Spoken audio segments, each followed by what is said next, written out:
Hey everybody, I'm just starting a little early here and just checking a few things technically.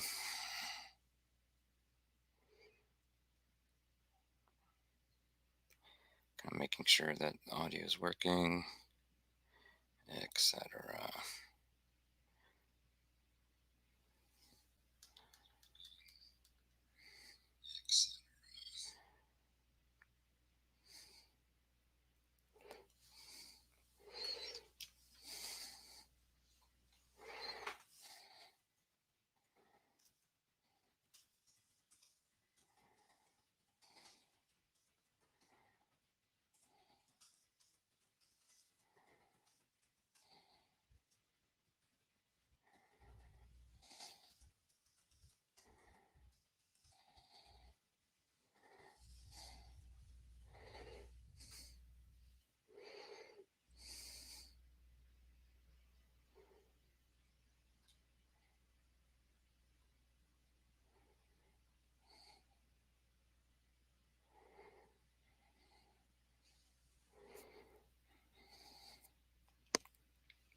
Chris.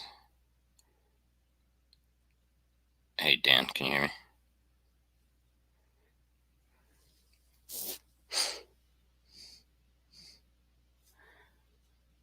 Yeah, you're welcome to do video, Chris, but you don't have to. It might use up the bandwidth. There you go. Just thought you might want to know. All right. I'm not. I am. I am taping this to YouTube, but not the video from Discord. I'm using StreamYard to show the umpire table. So please don't go to my YouTube channel because you'll see the umpire table. So let's see what we got here. Okay, so we got Thingy-mabobber and Thingy-mabobber. Would you like to go by something else? I'm gonna feel awkward. Griffin. Okay, hold on a second. I'm gonna change your nickname.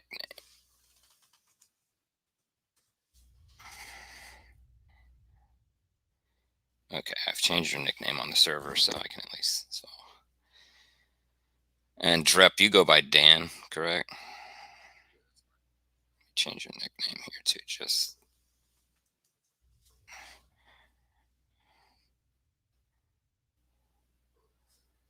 Okay, so Chris, Dan, Griffin. All right, and I know that Tom is here too. I need to go ping him to join. I don't know if he's got the timer. I was talking to him before, so.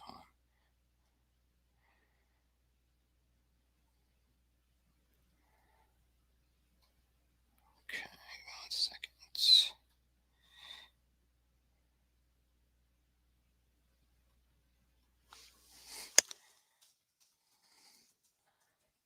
Bear with me as we get used to the format and where to paste, what to say, where to say it, and so forth. It'll take us a good 10 or 15 minutes to kind of get used to the format here. All right.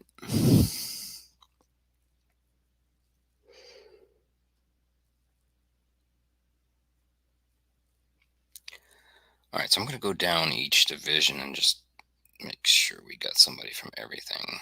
Okay, once Tom shows up, we have a certain one. So Dan and Griffin, you should see one of the texts Savo _allies _division X. You should see that here. I'm going to type in there just to. Right. All right, cool. Just want to make sure we have comms. Okay, so don't. Okay, so again, we're in the main one, and the Japanese admiral is here, so don't say anything else. All right, so Tom is here as well. I'm going to change his nickname here just so I clarify it for myself as I yell things. Okay, so again, as I said before, this is going to take a little bit. Just kind of get used to. Try to keep your communications within your division as much as possible. In some of your cases, let's just see how many people we have here. So Chris, that will be at this point you talking to yourself. So I'm not seeing Enzo in here. Hold on. Yeah, which is fine. I'll help you out, Chris. As far as just kind of administratively, it shouldn't be that bad. All right, so then looks like Tom, you're on your lonesome unless Cook shows up, which again is okay. You know the rules and so forth. All right, so then looks like the northern group is Dan and Griffin. Let me just take a look at what we got there.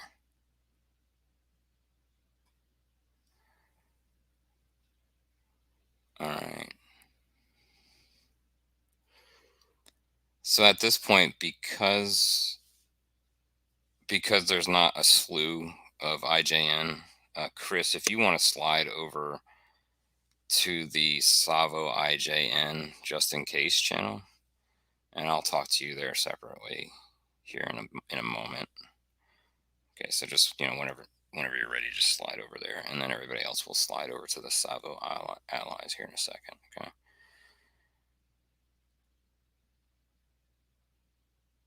So Chris, if you can go ahead and join the Savo IJN. There you go.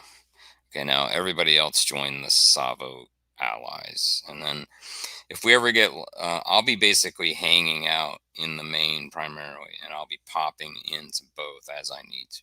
Okay, but for now, let's get all the allies, which is Dan, Griffin, and Tom. Let's get you all three in the Savo allies. So I'll go there right now and talk to you. Okay, just making sure everybody got over here. Let me go talk to Chris real quick, just because I don't want him to sit there on his lonesome for too long. Okay, now the one thing is this is pre-battle at this point, so both of your groups should have received the simplot data as to where you are. The northern group, which is Division 2, is Dan and Griffin. So that's USS Vincennes, Astoria, Quincy, and Helm. My recommendation for that would be to just split that in two and maybe have, I mean, this is purely a recommendation. You can change this, but I was thinking maybe Dan, you might want to take the lead. And then Griffin, you don't have experience with Command at Sea, correct? Okay, that's perfect. That's fine. So follow in line and fire at what you're told to fire at, and you'll be good. Okay. Um, so again, this overall is the Allied TBS channel, right? So in effect, you can send these TBS transmissions between each other, and of course, absolutely before we start, you can chat as much as you want. Now you are confined with where you're at to start with, but it might not be the worst idea to go ahead and chat about just what you're planning on doing, just in general, and how you want to communicate. So you're free to talk now.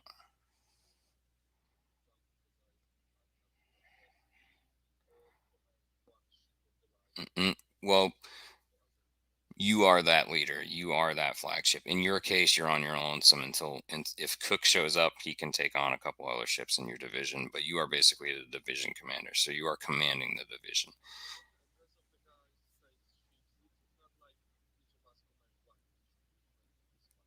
You are, yeah. I mean, originally we were going to do it one commander per division, but we had more people sign up for it. But okay, so you are in command of the division. Dan, you are in command of the northern group. Okay,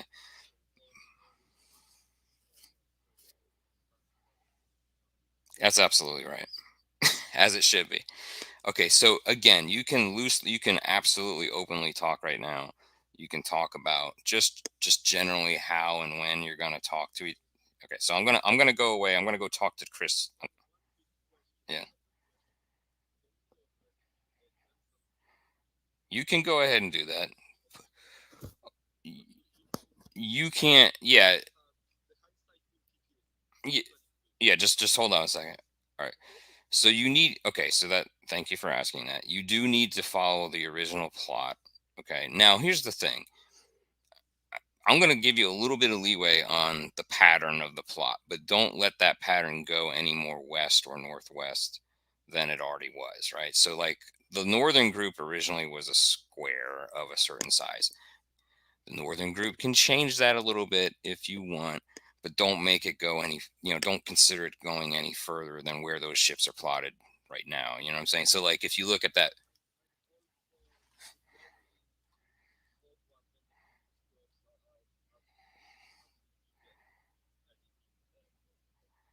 right, but I need you to, but that's the key. That's the problem here. You're not going to be, you're not really, you don't know that. So you can't go too much more to the northwest. You're going to have to turn around.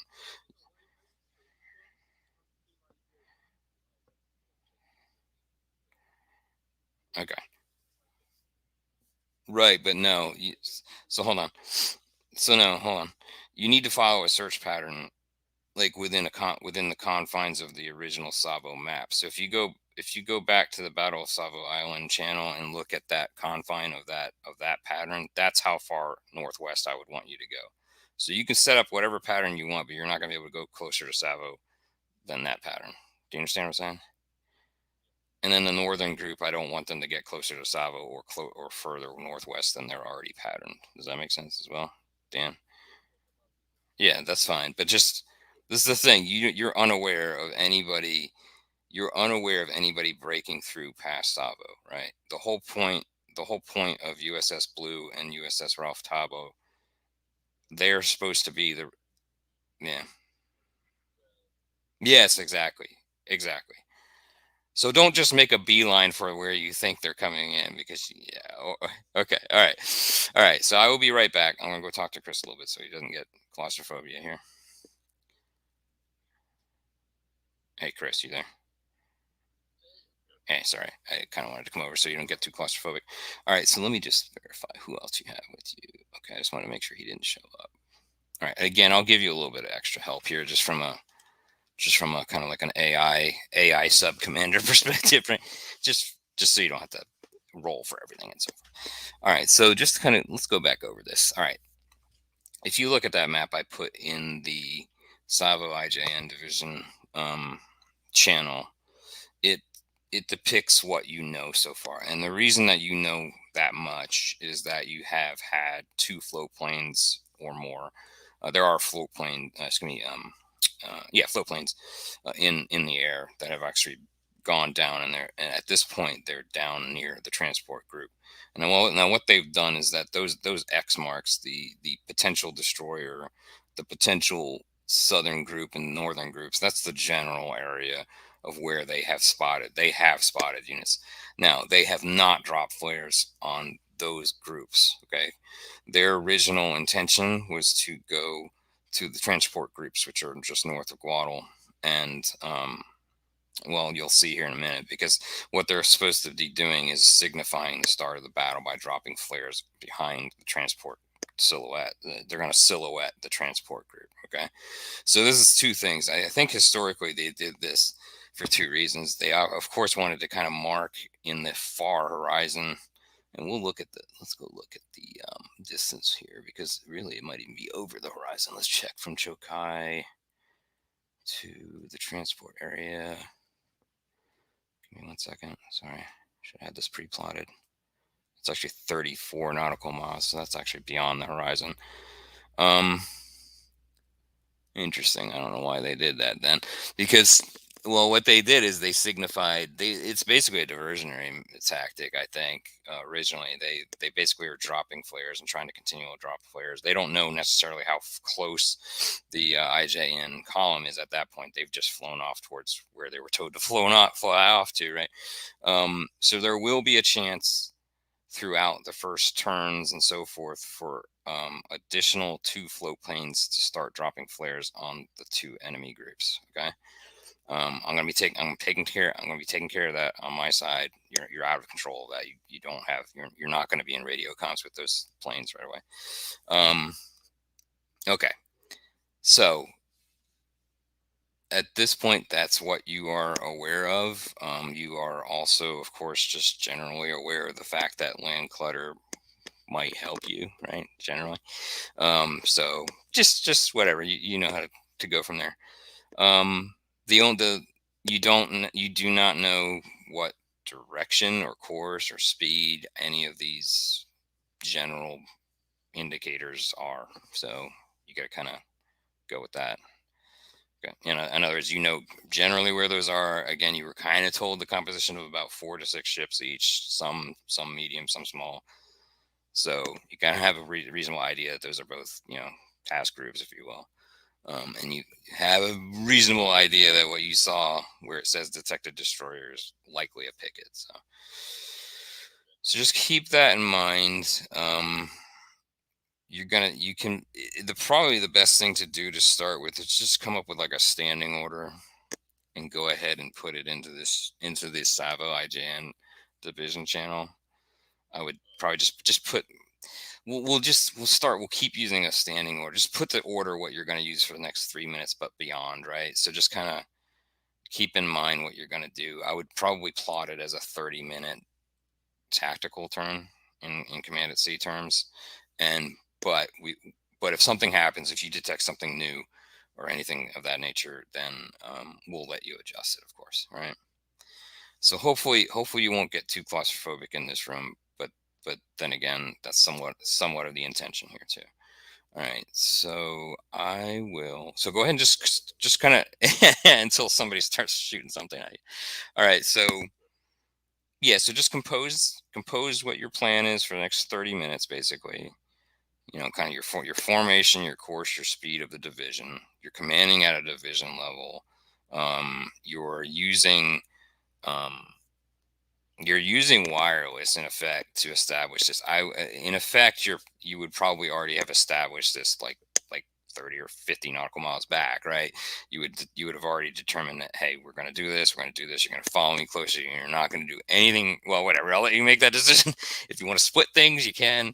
But so the Japanese, unfortunately, there's going to be some delay in what you're doing, because if you need the division to do anything other than follow you, right, which is probably a pre-established order, uh, it's going to take a little bit. So it's going to take at least a tactical turn, for them to respond and be able to change. Like, if you're going to try to split the division or anything like that and make that division its own sub command, which you're fine to do, and you can kind of role play both, or I can kind of help you with that.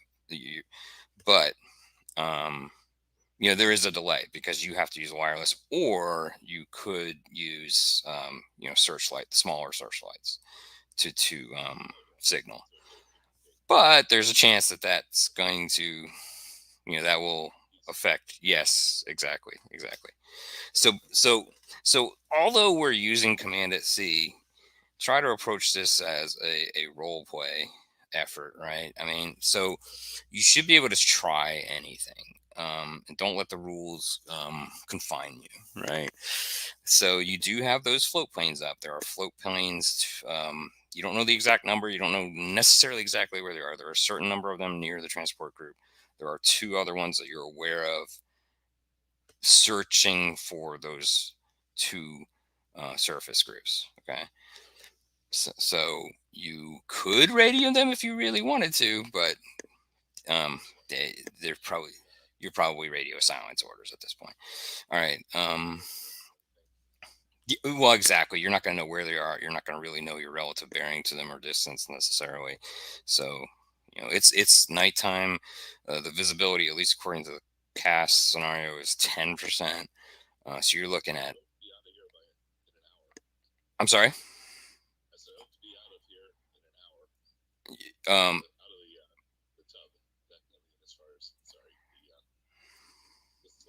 Yes. Okay. Okay. Well, who knows? You don't have to. You don't have to. You could go for the transports if you really wanted to, but whatever. Yeah. So we'll see. Okay. I'll come back to you. So just go ahead and start composing that, and I'm gonna go over and just kind of make sure that they're good and that they're starting to compose things too. Yeah. Mm-hmm. Yep. And I think technically, oh man, technically, I think the Japanese can reload once, but they would have to be well away from battle, and have. I think it's a good 20 to 30 minutes at least. So if you're really desperate to do it, it's doable by the Japanese, in particular. So I'll leave it at that. You good? Feel good about it? Okay. All right. And I'm going to give you very, very limited text information. I might, because it's just you, I might just come in here and say it to you, um, instead of typing it. But I might just give like a typed little summary, just so we have a good running, so you can kind of go back and look at it while I'm not in the room. So that's it, and we'll start very soon. All right. I'll be right back. All right, y'all.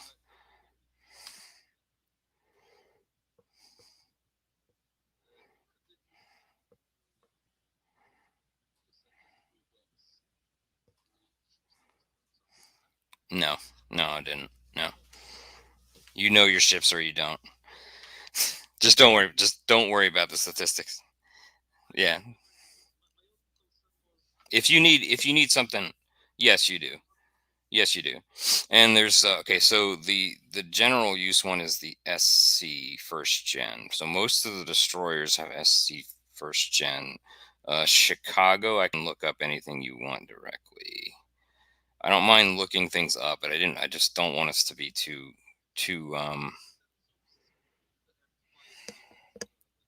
right, exactly. Your speed. Okay, hold on. So I'll give you one for Chicago. Why don't I just give you it for the lead ship for both? So the lead ship on the Southern Group is Chicago Cruiser, and it versus medium is 12 nautical miles. It's SS. It has an It has a CXAM first gen SS.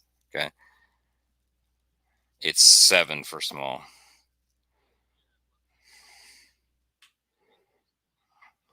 That's correct. That's probably at least half of that. Yeah. Yeah. All right. So let me just take a look. Here we can go down the list. You might want to write all this down. All right. So Chicago has that. Canberra.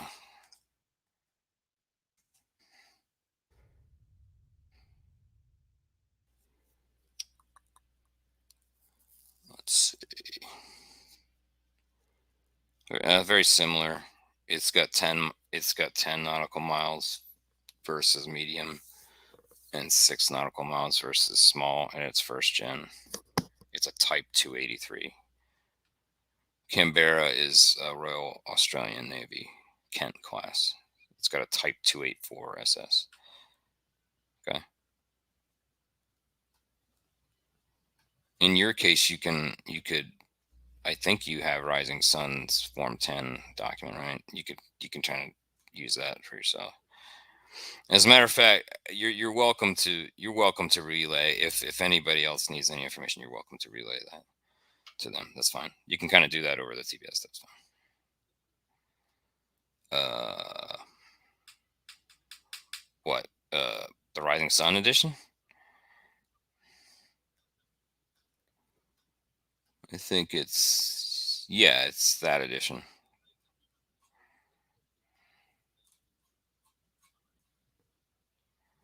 I think it's like the one I'm looking at is Change B, which I don't know. So it shows a copy. It shows 2015. Actually, it shows that it was last updated in January of 2018. So just yeah, it should be the same information. It should be fine. All right, and again,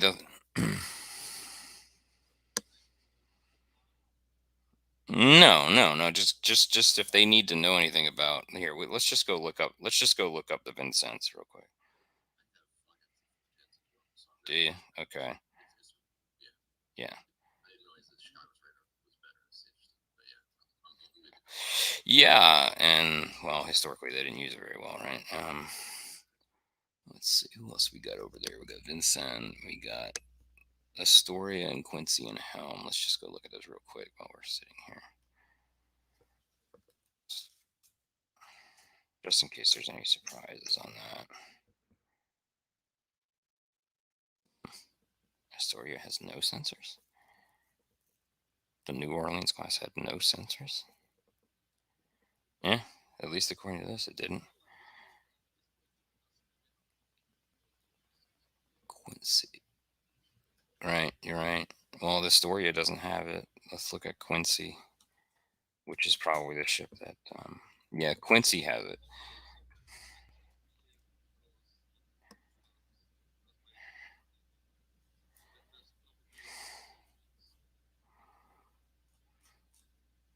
Well, this is specific to Rising Sun for this. So this, yeah, these Form 10s are from.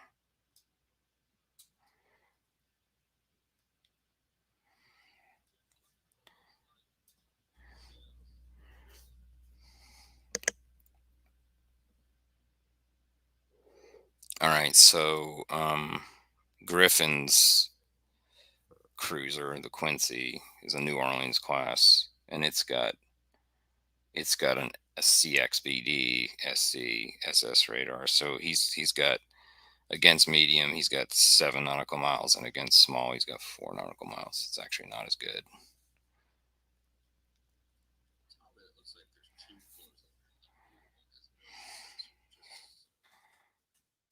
I believe at this time it has it, because I don't know why they would have put it on picket if it didn't. Well, that's not to say much, but I believe it did. I believe blue. It is a Bagley class, and I think at this point it definitely has it. I mean, they're both. Hmm, hmm. We're in of which document are you looking at? Hmm. Yeah, I'm looking at the Ralph Tabo Destroyer Bagley class from the Rising Sun Form 10S on page 326.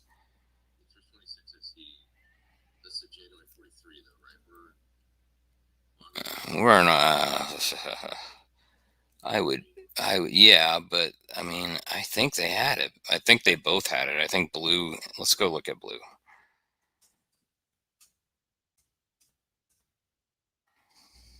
Let's see.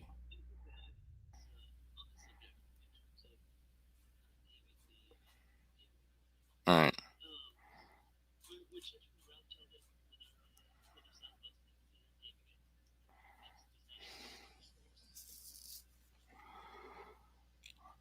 You can change the. You can change. Yeah, a little bit. Yeah, I hate to say it, but yeah, that's basically the pre-knowledge that somebody's coming, right? And then they didn't know. Um, n- no, but as soon as but here's the thing, it's but very well as soon as the game starts, you might either pick up something like for example, let's let Griffin run the Ralph Tabo, um, just for just so he can kind of learn it a little bit. So let's go look at that again. Let's go look at Ralph. I knew we were going to get into something like this where we didn't know if it had it or not. I have to admit, I'm rolling with the fact that both of them have it by this point. They were installed before Operation Watchtower. How about that? If they're not, then somebody can grill me later. But I don't understand why you would have them on radar picket if they didn't have radars. So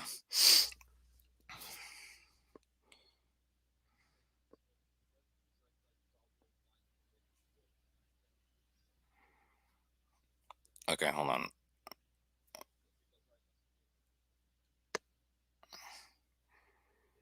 Okay, yeah, just hold up.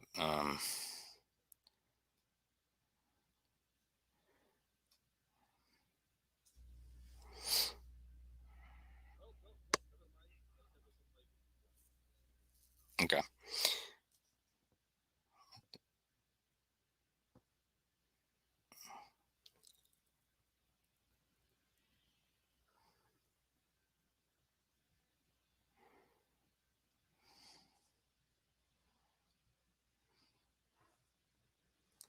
give me a second. All right, so right now, what I would like y'all to do is to start giving some standing orders for your groups. So I don't know if Dan and Griffin, you kind of decided what you wanted to do with that northern group, but I would go ahead and type up a standing order for Division Two, and it could be just as much as formation, course, and speed. At this point is fine.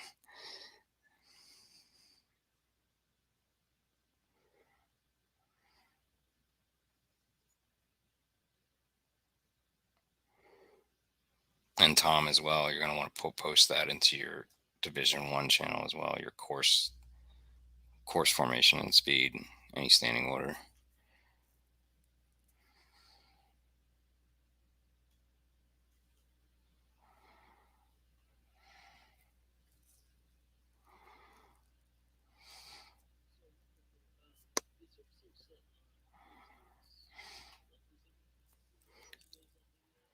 Yeah, I can give you.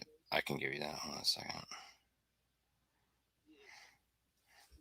It's a little less. It was a little less. It was like a maximum of 7 nautical miles against a medium-sized ship. And okay, which one? Yes, they do.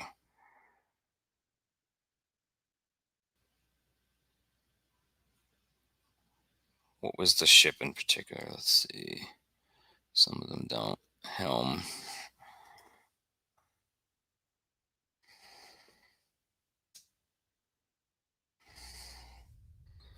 There's some mistakes in these forms. Yeah, the Bagley, the Helm D ship, which if you have the stuff, it's on page 323. Um, exactly the same. So it's the same. Um, yeah,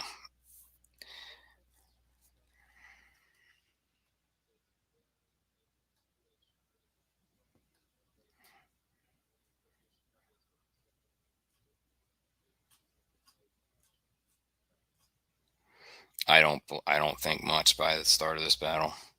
So I mean, it's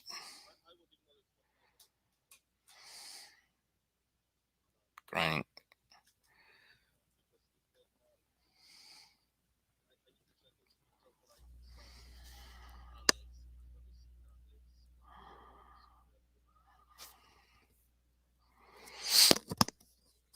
Right. I think for this 10s they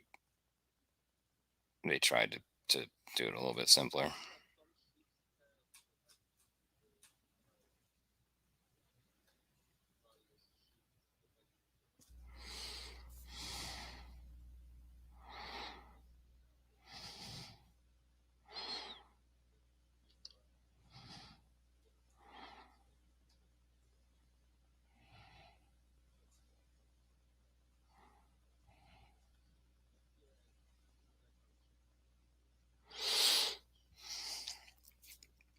All right, just this might help you as well. It's going to take a good 2 tactical turns for Blue or Talbot to get to the end of their patrol lines, just as FYI. Okay, so they can start. So right now, for example, the Ralph Tabo right now is going at a heading of 45 degrees true. So it's going at a 15 knots at 45 degrees true. So it's going to be turning around in about 6 minutes. It's got its. I mean, I'm assuming you have your radars on. I'm going to go ahead and assume everybody's got their radars on. At least these two guys right now. Yeah.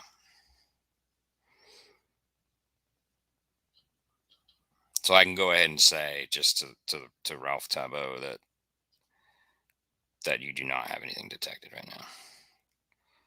Okay. And Blue. Let me just check this real quick. We're gonna.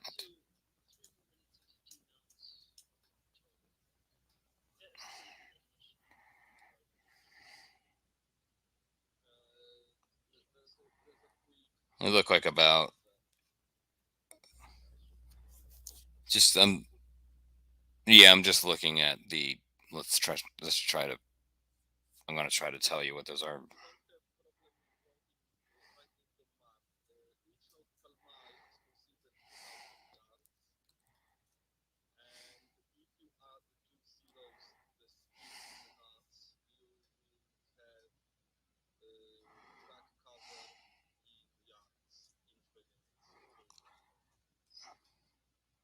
Now, from what I can tell, let me show you a picture real quick. Hold on a second.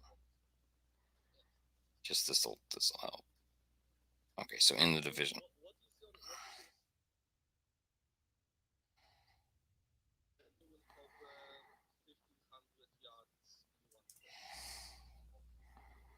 Okay, so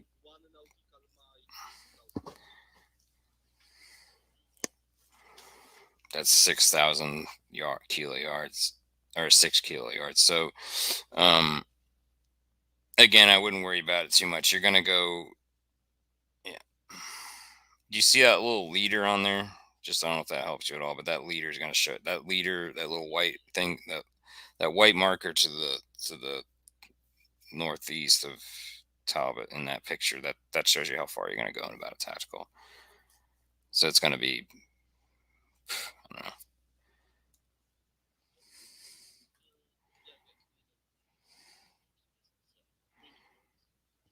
Okay.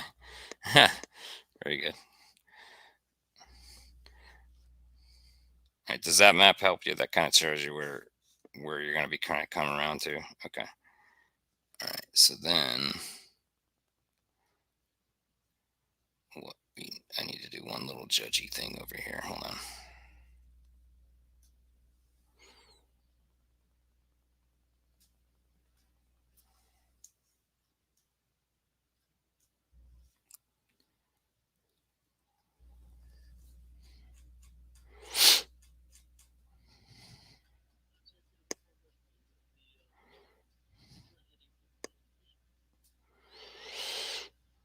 It is currently headed, at least at the scenario definition, I have them at 300 degrees true at a 15 knot rate.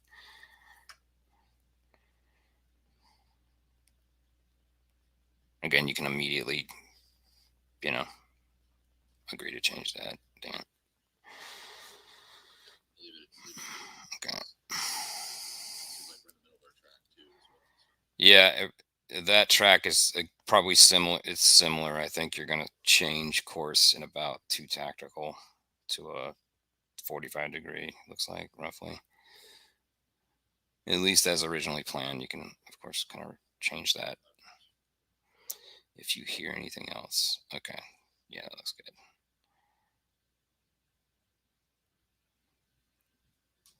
Okay, so the assumption otherwise is radio silence. Well, I'll let you make that decision. I mean, if you want to break that, that's fine. Historically, if there was anything to warn about, they would do a TBS and a TBO, like line of sight radio transmission, about any particularly significant warning. So I'm going to assume a similar radio procedure here. Okay.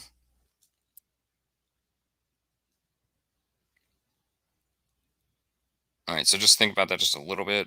I see you had orders there, and then Tom, if you can put orders in, there you go. You did. Okay. And there's one thing I need to figure out here. I'm doing it right now.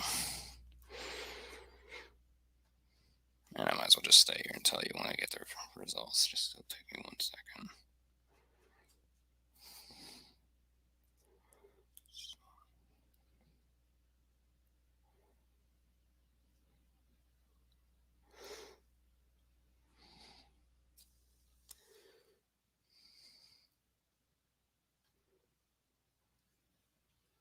Okay, just checking a few things.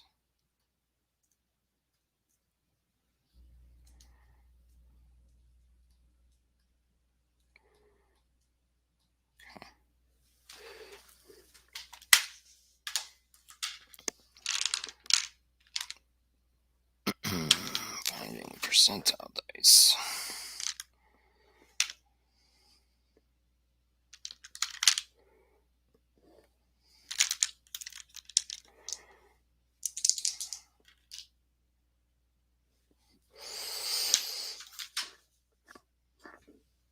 Okay.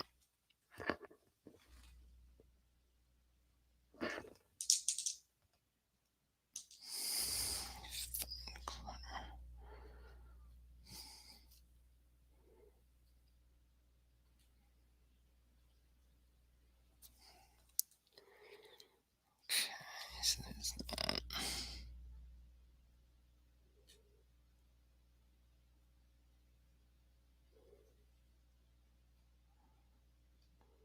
Okay. I'm checking one other thing.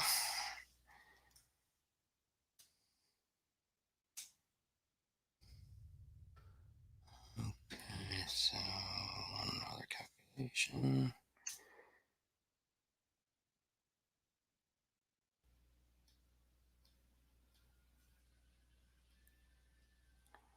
Hmm.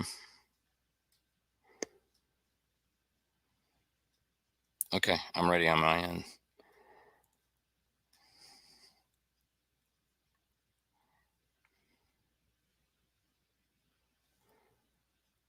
All right, let me just go make sure that Chris is good, and then we'll kind of start progressing. Okay.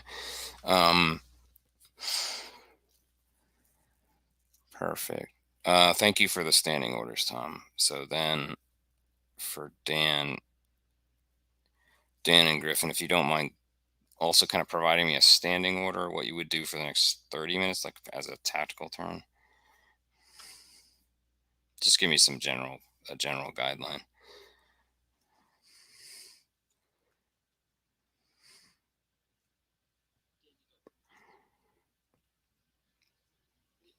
Yeah, he's posted it.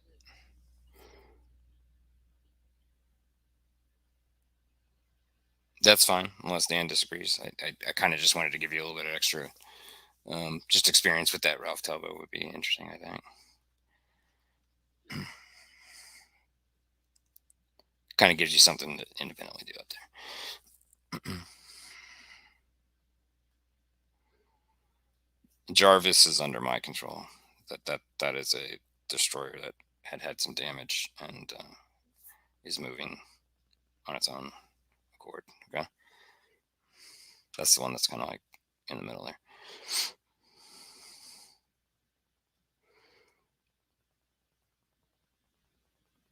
All right, I will be back shortly. All right, all right, Chris. Chris, you there? Hey, sir. No, you have it. Hold on a second. Hold on, let me look at what you got. Let me look at what you have. 160 26. Okay, let me just verify that I got it all set. Okay, hold on.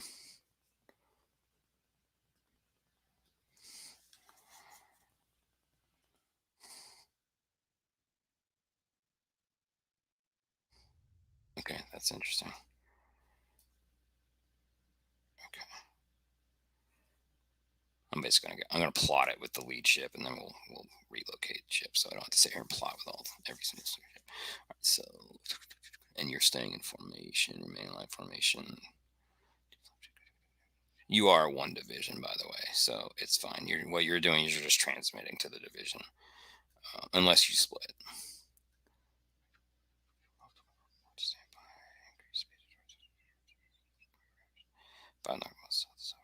Confirm.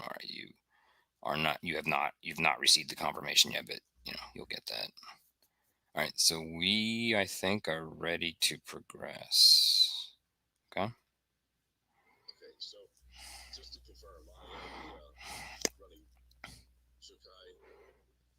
You're running Shokai as the flagship admiral. Everybody else is gonna they're either gonna obey or not. So I mean, there's a slight chance they might not. Whatever Kriegspiel evil thoughts come to mind. Um, but but at least at the start of the battle, without a lot of battle smoke, without a lot of chaos, yeah, they're following orders. So you can assume they will.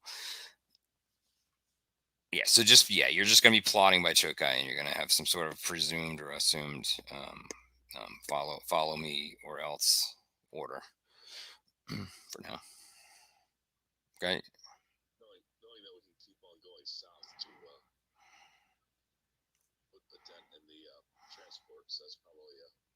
Hmm. All right. We'll see how you get through. Yeah, exactly.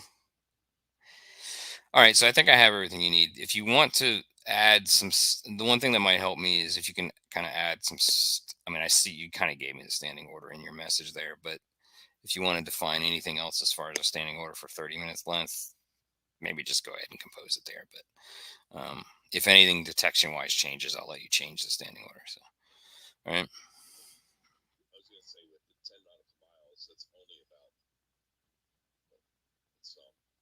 From where to where? I'm sorry.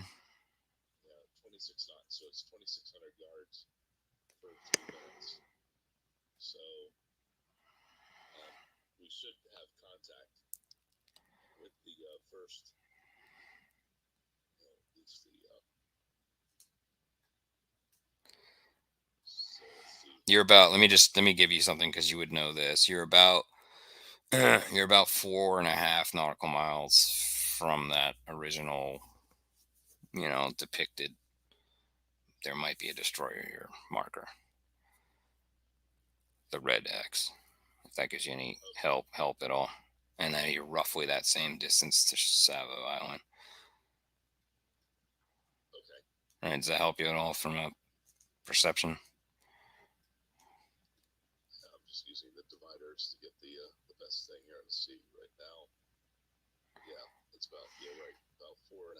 Yep. Okay, just to give you a rough ballpark. So then, as far as from you to that expected southern group, that was rough, almost 12 nautical. Yeah. Here, I can actually I can give you a photo if you'd want. Here, I can give you a photo of that. I don't mind doing that.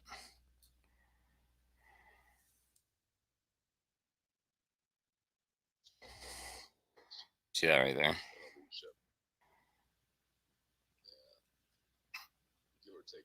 It's a little, that's your guesstimate. Yeah, you're at least 10 nautical miles from roughly where they're at. But that was, of course, that was the previously known information. You have no idea if they're at the exact same spot. All right. I wouldn't say hours. I'd say tens of minutes. Yeah, they went. Yeah, so this is probably from the original recon planes, the float planes that went down towards the transports. So, given how fast they are, they're probably roughly in that area. To help. All right.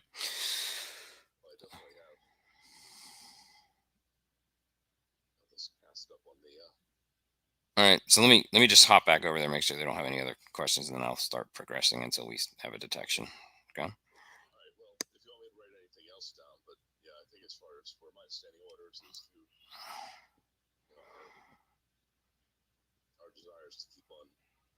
Keep on that course and speed for a certain period of time until.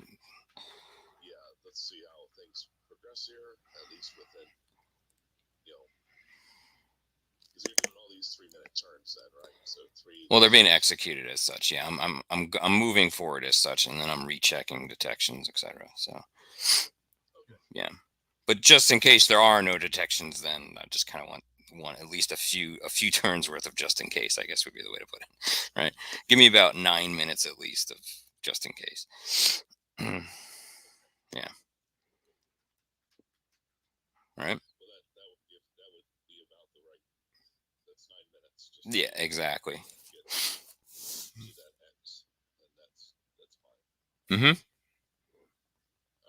All right. So we'll see what happens here in a little bit. Let me check with them just to make sure they don't have any adjustments to what I know, and then we'll progress. And what I'll do is in the main text channel, I'll yell if somebody has anything to go look at. You should be able to see that I've posted something in one of the text channels by it lighting up bold or whatever. But so if I have any messages to you, I'll message you directly into the text channel, and or if I feel like it, I might come here and just tell you. But I'm gonna try to put little small things in text in each channel, just so we have something to look back at too.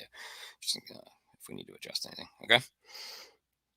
All right. I will be back shortly.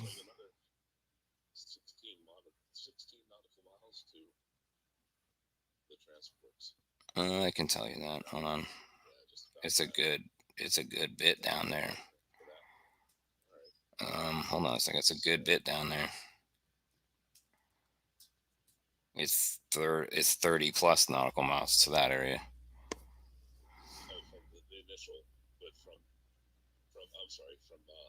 From the southern group.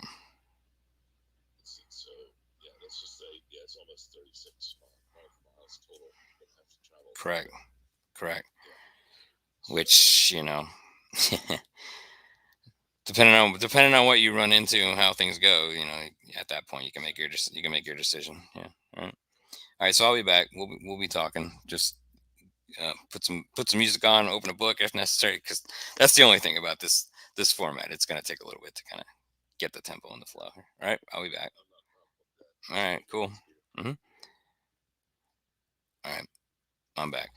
All right, just wanted to make sure that everything is clear here. Let me go look at what you got here.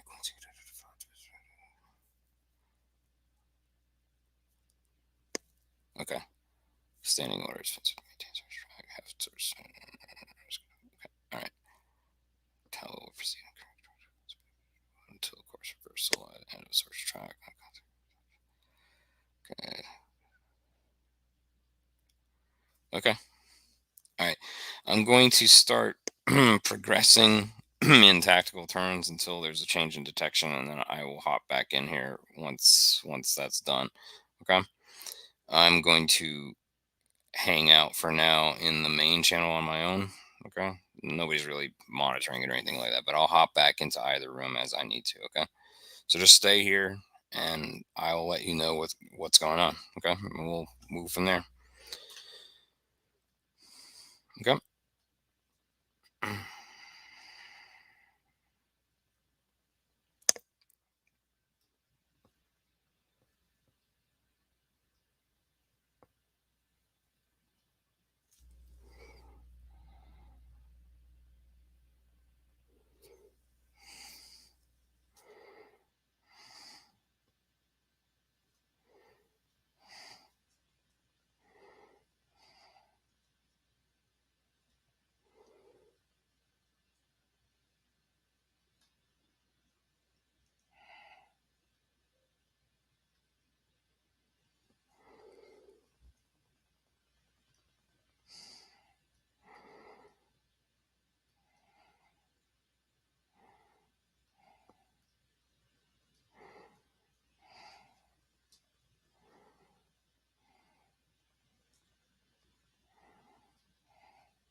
Okay. So Tom, I don't know what you're going to immediately do with that information or not. You just can't. Don't talk about it directly. But if you want to broadcast anything to anybody, then do it as a TBS radio message now. Yep.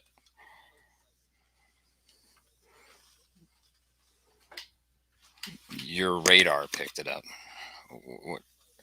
The blue. You're in control of blue. Yeah.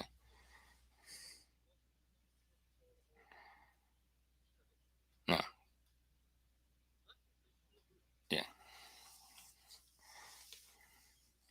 So what do you do? What do you do with that information?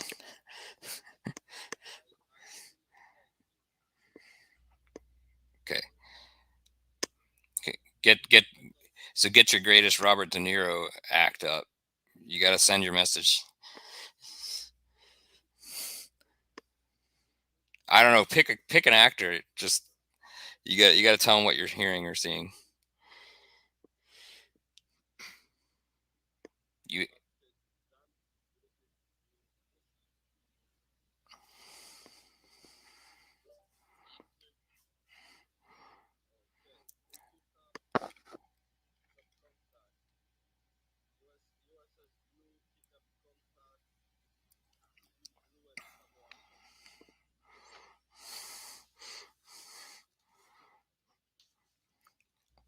over.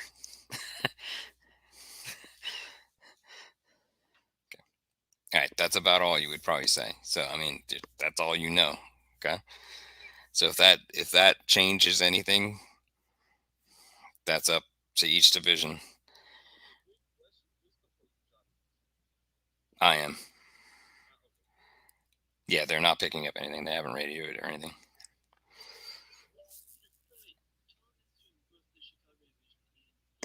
Correct.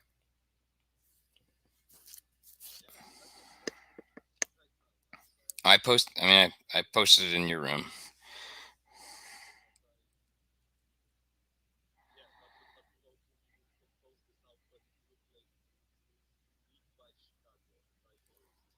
Okay.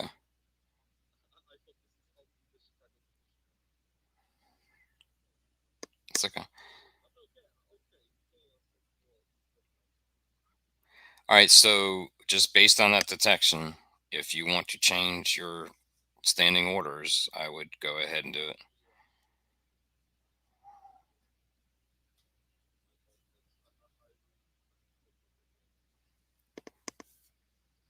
Okay. So Division Two, if you want to change your orders or keep your standing orders, I'm going to give 5 minutes for an order change.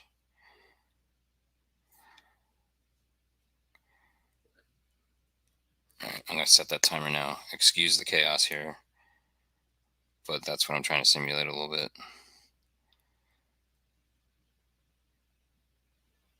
Okay. Order timer is going.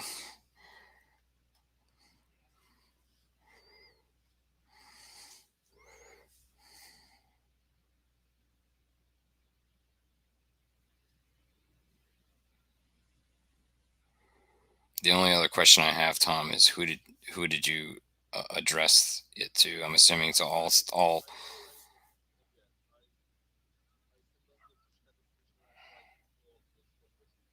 Okay. So the assumption is that you did it on TBS to all ships in within line of sight.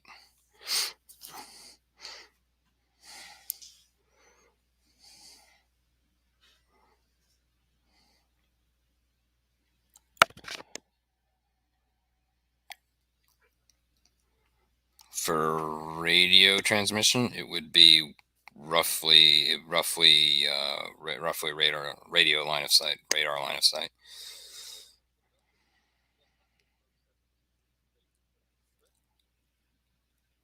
Um, I'm sorry for.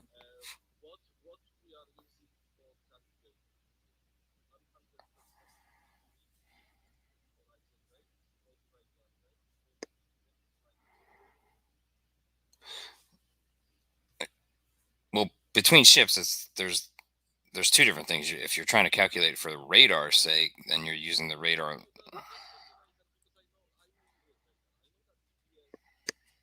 It's right. Um, Information that Chris provided me. Yeah, yeah. It's roughly, it's 15. It's 15 nautical miles roughly, and then no, no. It's just it's a common based on power and line of sight and horizon. It's roughly equivalent to the line of sight. So you're upwards of 20. Now, for example, your southern group would probably have a difficulty communicating with Ralph Tabo. Yeah. The assumption the assumption is that Blue radioed TBS to the southern group, and then southern group radioed to the northern group. So technically, I probably should have judged it as a tactical turn delay, because Savo Island is right between Blue and the north, so it's fine. I think so. Hmm. Right. Right. Right.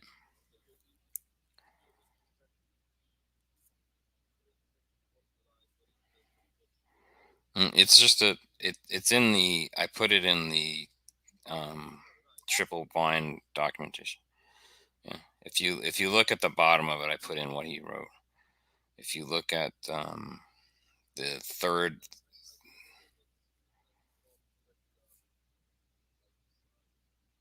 it's power really would be the only difference really. Intentional power shortage really, because you don't want it to shoot over too far, right, you know what I'm saying. That so you're My assumption is that they keep a separate radio unit for it, honestly. And I think that's how they depict it in Command at Sea, is that you would keep a separate TBS radio of a certain power, because you don't want that unencrypted voice transmission to go and bounce off the ionosphere, right? So you kind of, yeah, that's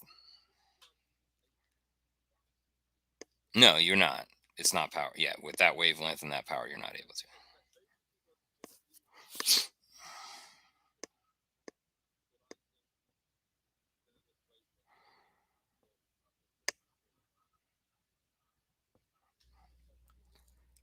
Okay. Hold on a second. What are you doing? Turn.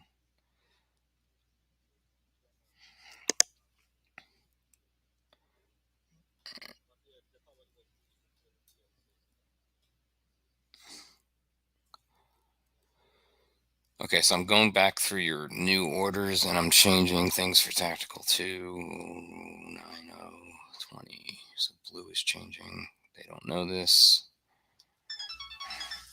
Okay, get your orders in 90, 20.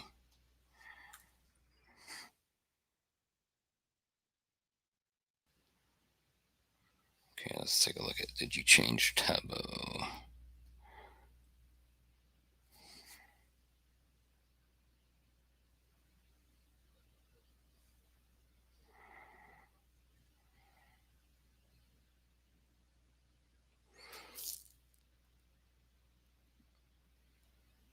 Okay.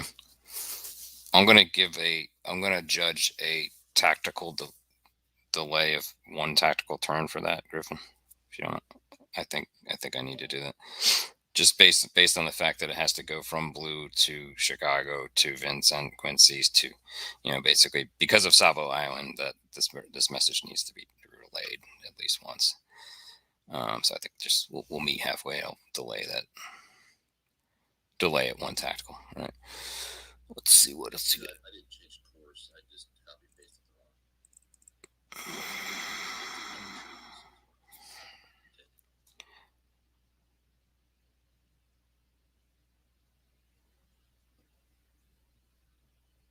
Oh, you can edit that if you want. Yeah, that's fine. That's fine. You should be able to just hit the ellipsis and say edit. Yeah, there you go. All right. So let's change that for you too. Thank you for mentioning that. Okay, so you're still 315.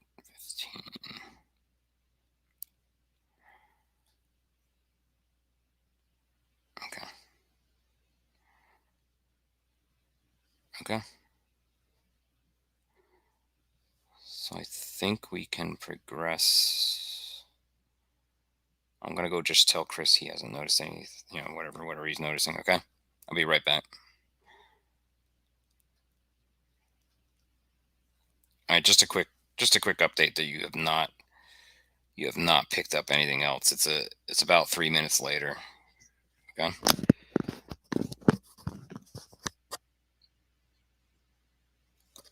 I'm sorry, I couldn't hear that. All right. So nothing new. It's about 3 minutes later. Just you're proceeding on course. I'm assuming you're still chugging along. Hold on. You're still 160 degrees true at 26 knots, correct? Okay. No new visuals. Time is progressing. Okay. I will be back shortly. Just wanted to give you that quick update.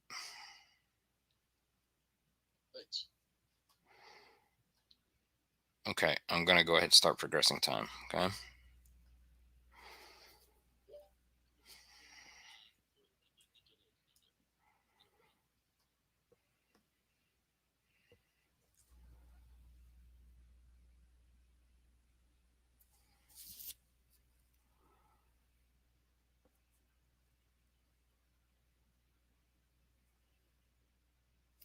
Okay. Interesting. Okay. I'm going to go ahead and progress one tactical and then we will do this. I think both of these. Okay. Yeah, that will probably be an extra tactical. So let me go ahead and progress us to the point where Talbot can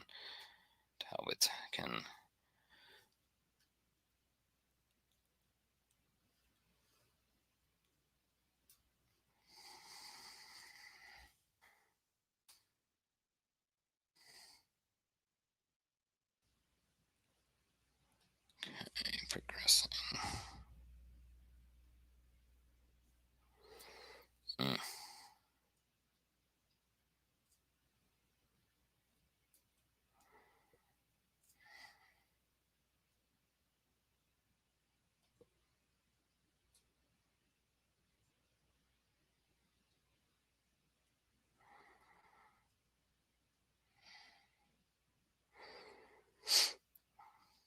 just modifying a few things. Give me a moment.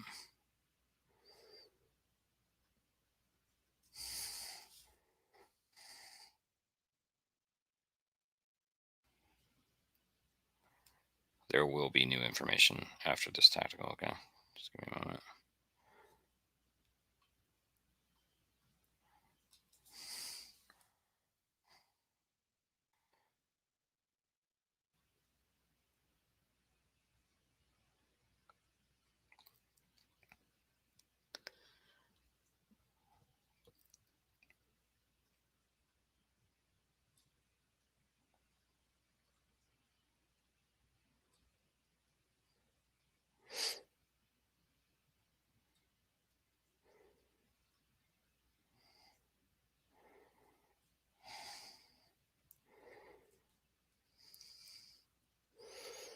Okay, so we have reached the time where Talbot.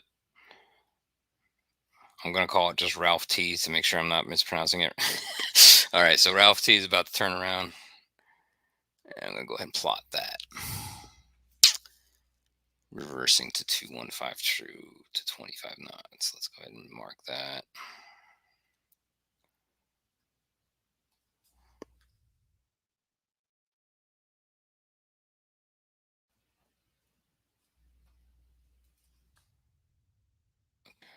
That is computed. And then the next turn, Helm will do what you're saying, okay? Helm has received your TBS order, Griffin and they will proceed on the next tactical here. All right. All right, so then Tom, I'm going to go look at your orders just to make sure I did everything good. Okay.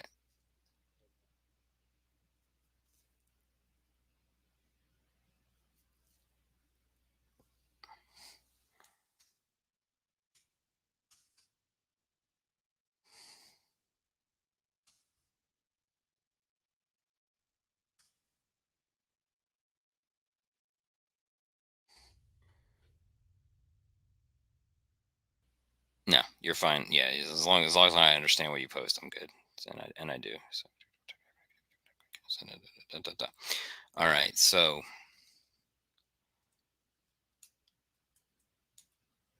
I need to just check a few little distance things. Tom,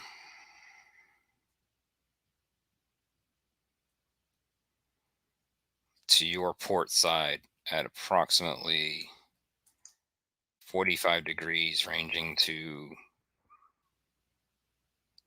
30 degrees true, you are seeing dark silhouettes on the horizon. Multiple from blue.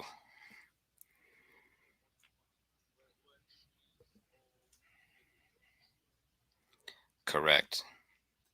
And now you are getting, let me do one check here, okay?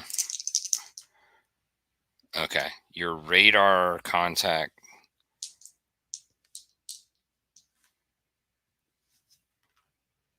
Oh wow. Has actually gone away. Your radar seems to be on the fritz, but you do see those. You see three dark silhouettes on the horizon, unknown size. Correct. Let me give you a let me give you an image. I can give you an image. Hold on. These are not actually radar contacts, but I'm going to do it as such. Okay. Give me 1 second. And then I need to.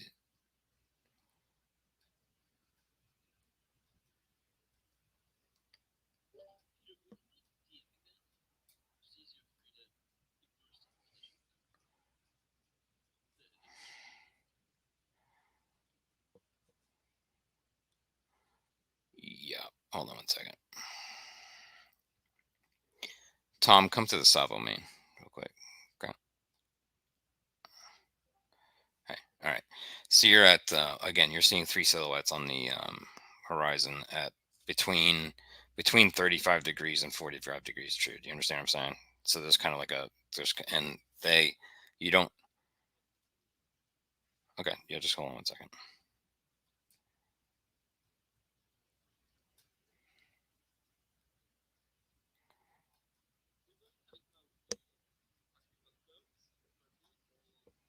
Yeah, we're executing in tactical.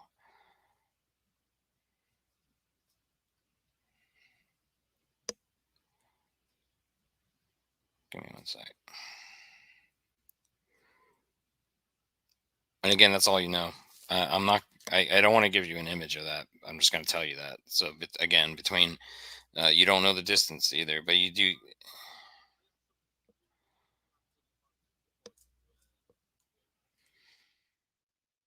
Well, at this point, no, because it's turned around and you know it's about to go. Uh, You had gone. You had gone a tactical. You had gone a tactical move. Um, this would be during this would be during the detection phase of the second tactical turn. So we're at 0420. We're at 004 we're at 0042 in the morning. It's about 42 minutes after midnight right now. You had one tactical turn worth, and then now you've turned around and gone the other direction. So you're kind of basically back where you started, roughly. Not quite, but you know. Okay.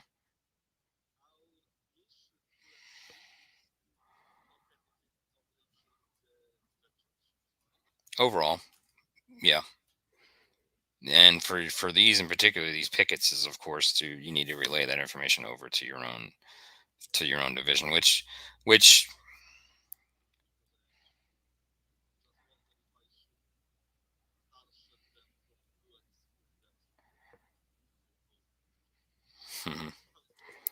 you could, let's see, I don't know if that'll help the visibility. Let me, well, go for it.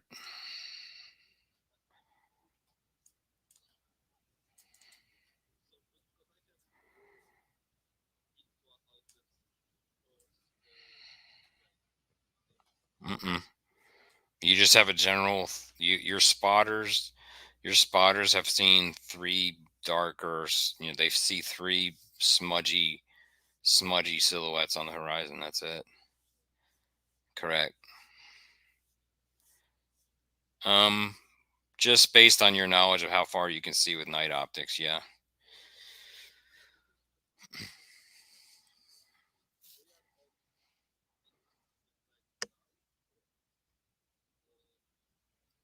You not quite. Not quite. Um exactly. Yeah, it's before what you see of Savo. And by before I mean um northwest of Savo. You know what I'm saying? Like just shy of that silhouette. Mhm. That's exactly right. Because as soon as they go any further, let's say, it'll be a little bit more difficult, I think.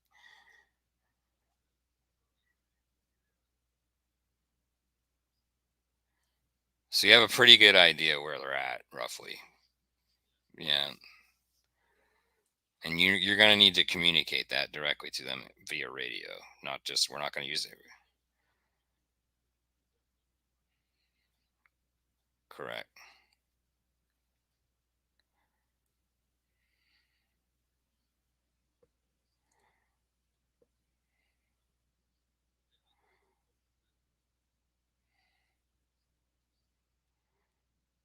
Okay.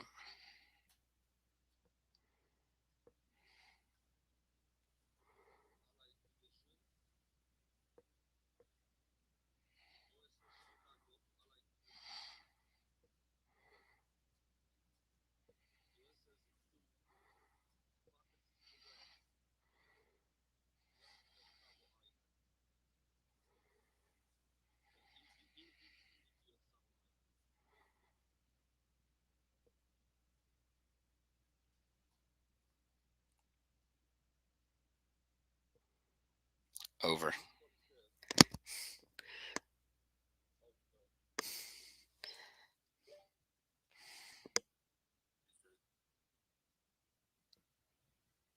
Okay. So before you change any orders, just hold up a second because I need to talk to the other side real quick. Okay.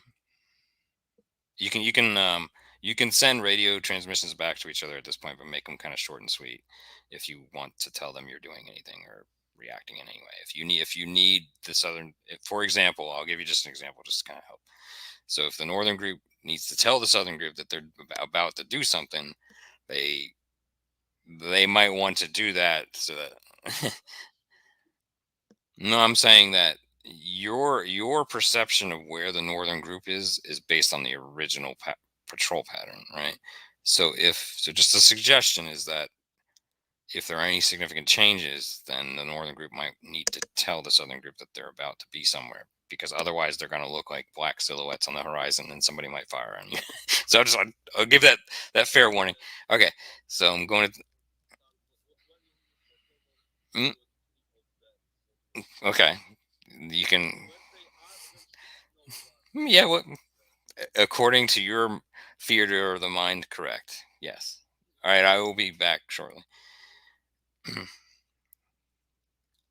Okay, Chris, I do have something for you.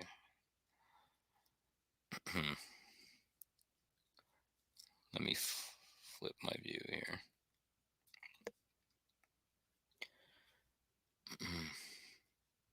Okay, so everything going forward is pretty much going to be exactly. I'm going to just describe exactly what you see. All right, so hold on.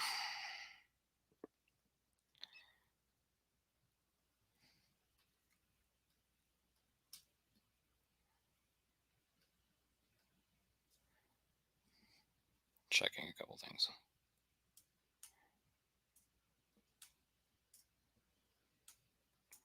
Okay. I don't know if you might want to write this down, but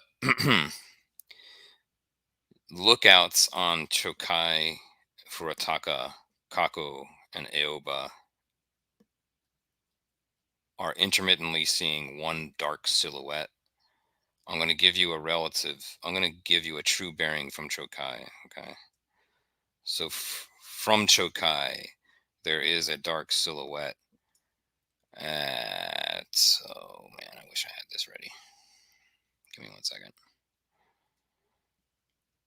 Sorry, I should have this ready.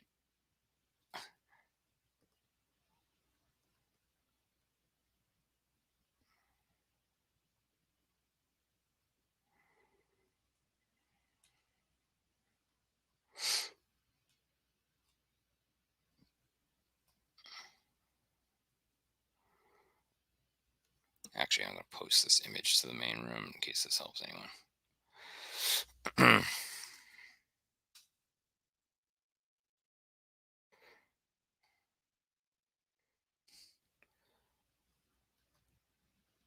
I want to be a little bit. My dead wrecking of a compass is not as good as it used to be. All right, so sorry.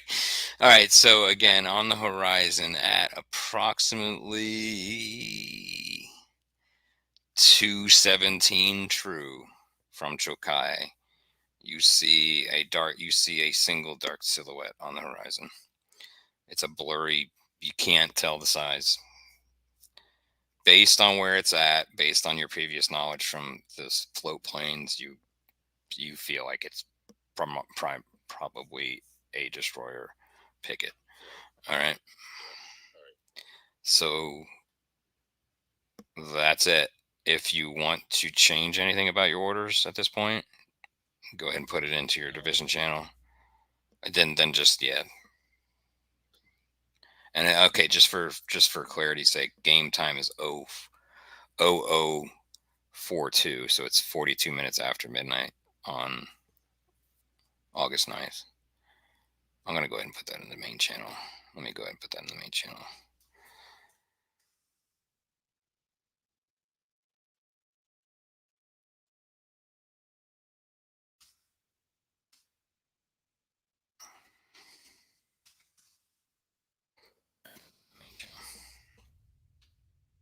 All right, so just think about it for a little bit. We'll give like a good 5 minutes for just kind of thinking that over, what you want to do with it. I just put any changes in the IJN division. Otherwise, I'm going to assume no change in order. Okay. All right. Okay. All right. And again, what I'm on the lookout for is I'll try to start being a little bit more regimented on saying, hey, the game time is this, orders needed. So we're kind of into the detection phase, so we're pretty much in tactical at this point. But I might call out changing that if something changes significantly. All right.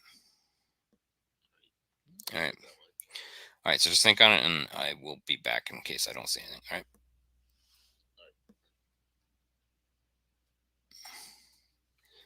Okay. I've provided Chris the information that he knows. Okay.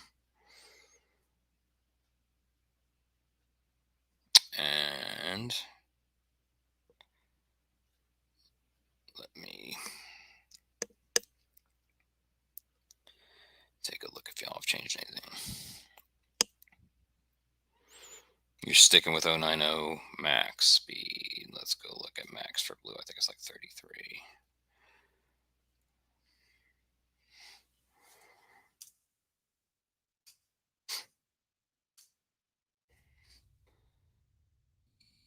It's 36 knots actually.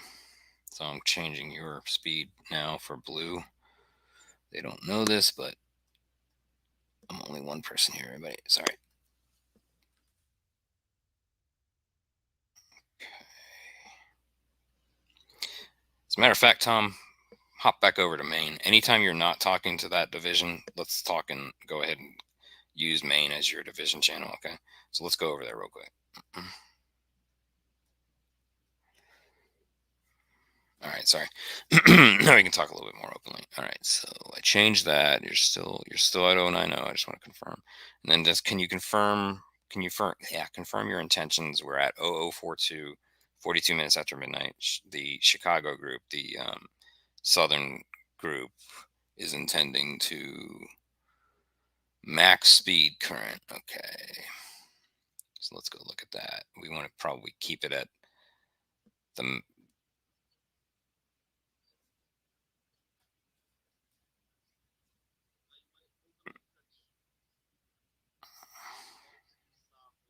You want to kind of hug Savo. So not really change.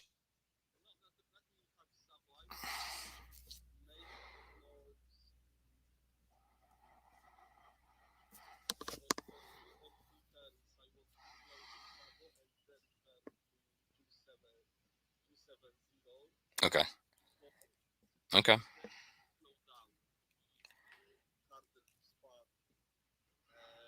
Okay. So your standing orders.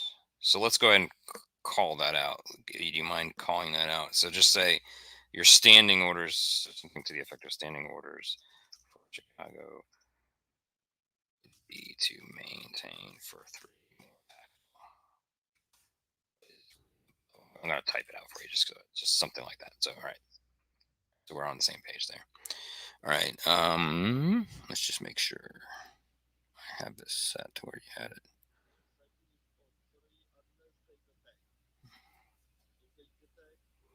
Okay.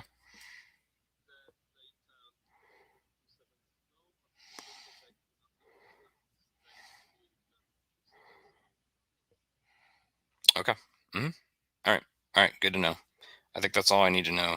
If you want to relay any of that to the other division, then okay. So just stay here then. So just stay here then. All right.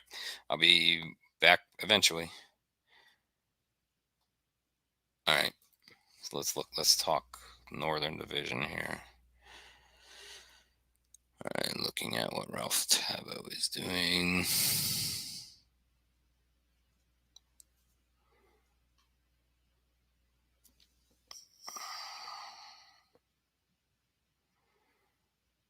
Okay. So oops.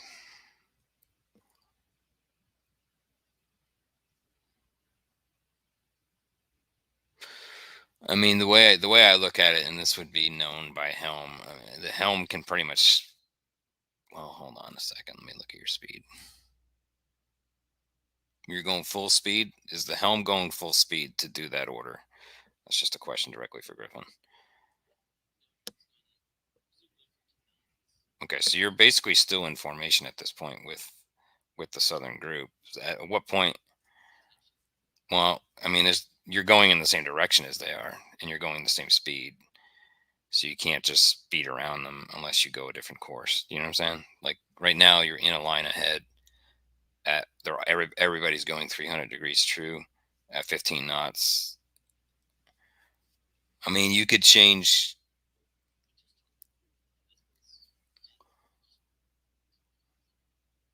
Oh, all right. So hold on. I got something. All right, I didn't see that. Okay, I'm sorry. So Vincent is going 45. Let me get all that track before we do this then. 45. This is Vincent. 15, and you're gonna do a turn in succession then for Vincent, Astoria, Quincy. Okay. Okay, so Helm is going forward.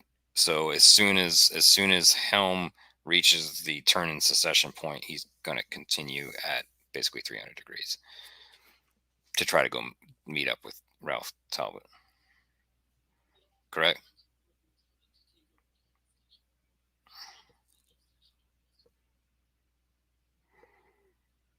Okay. Okay. All right. I get it now. All right. All right. Let me make a mark on here. A couple marks on here. Just make sure I do that right.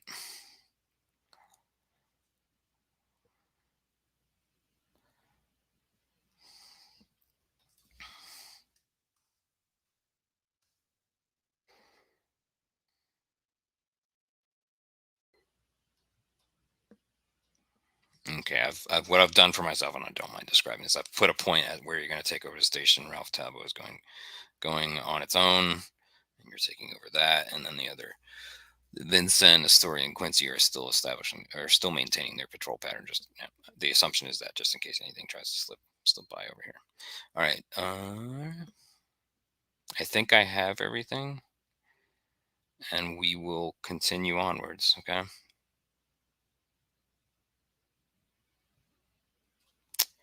All right.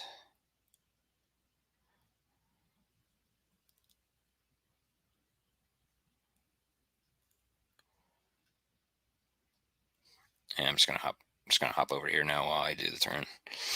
All right.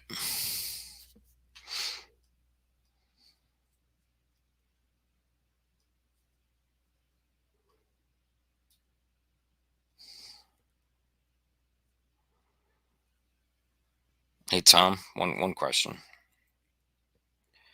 Did you have any planned firing? Were you gonna fire Star Shell? Hold on. Where is? Okay, there it is. There it is. There it is. There it is. Okay.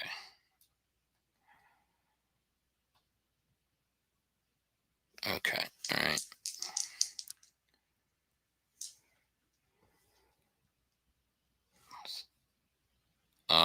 You're gonna do that with that's 5 inch, right? What is what is the, hold on, let me go look at that. No, I can't tell you that, but let me go look at blue.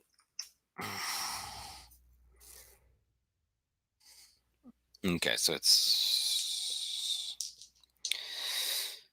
okay, your shells appear to be landing a bit short. Okay. You are seeing them more clearly, but they are not fully eliminated. I think yeah, you're gonna need to continue to fire. Okay, you were short for this tactical, but well, not to give too much away, but I think if you close and fire again, you should be able to get it. Okay, they're not quite eliminated for targeting yet.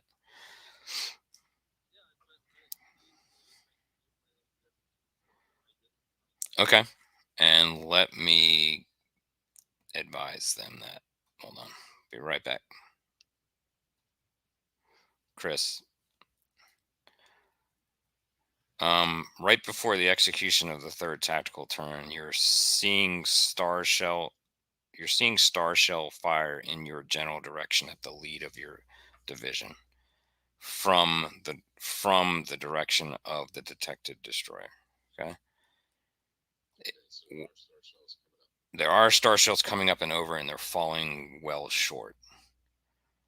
Okay. You see the star shells about a good 1,000 yards short of you. So your suspicion is that your suspicion is that given time they will eliminate you. Okay. Do you want to change anything about your? Do you want to change anything about your orders? Just think on it. You don't have to immediately say anything.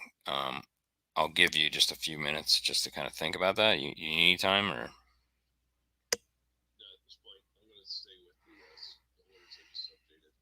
Okay, hold on, let me go look at that.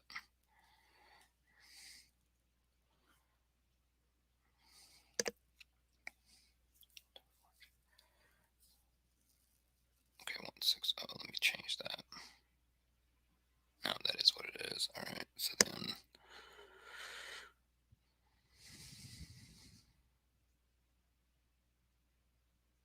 Okay. All right. You get a confirmation message. All right. From your fellow division.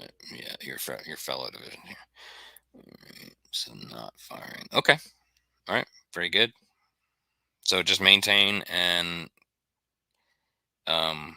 Okay, give me a standing order though. If they get close with the star shell, are you changing orders at all? Nothing. Okay, you're just kind of making a beeline for it. Okay. Hmm. Yep.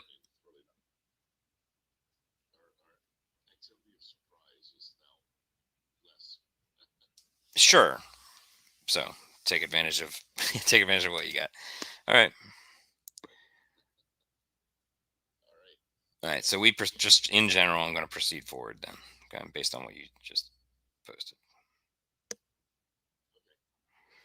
All right. No apparent change as we move into the next tactical here. Well, we're starting the next one, so you haven't changed any orders, right?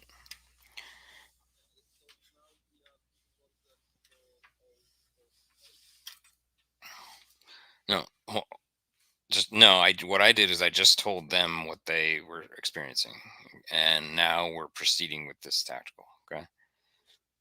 All right. Ooh, this is gonna get interesting. Okay.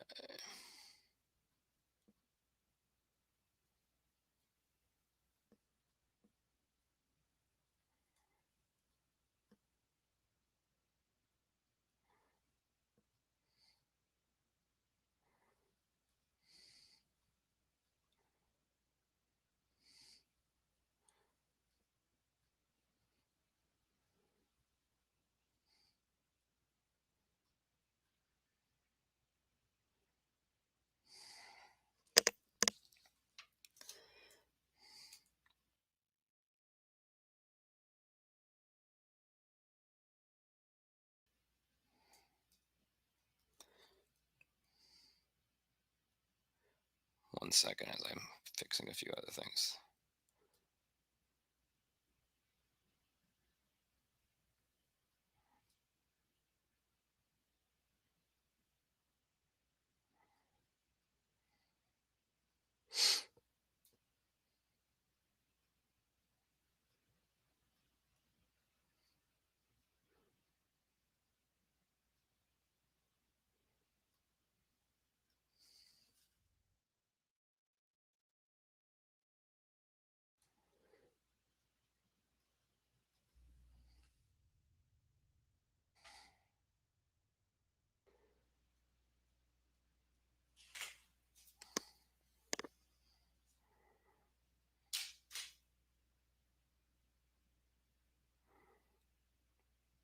Okay, we're up to 045. And we'll see a few different things here. All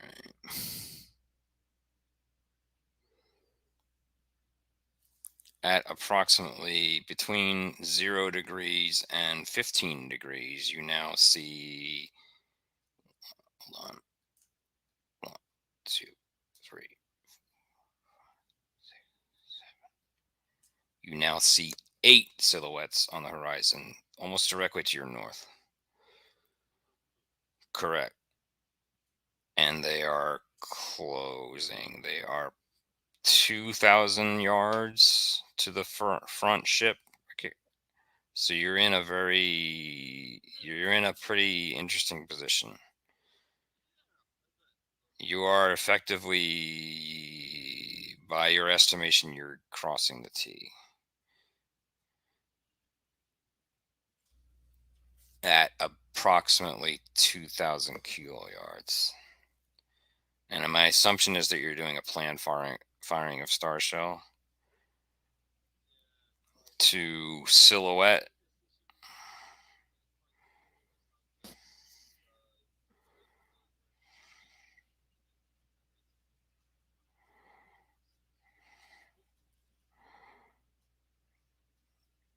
Okay. Let me update them as well. Okay, because this is basically the detection for both sides. Okay. I will be right back. Just think about it a little bit. Don't rush it. All right. And also, you can go to the Allies room and relay what you wish. Base, but at this point, you're in the thick of you're in the thick of it right now. So keep it short and sweet. Just try to just keep the comms like 5 to 10 words. This is what's going on. Okay. So just go. You're welcome. Okay, go. All right. Okay, Chris. Things are interesting. Um, from the Chokai at these exact so I don't mess you up.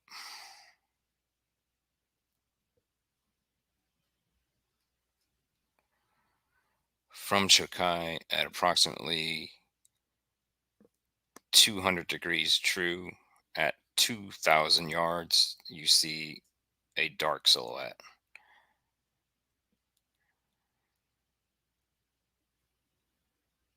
Do you need me to repeat that? From Chokai. Here, yes, from Chokai. Here, I'm going to type it out. I'm going to type it out so you have something.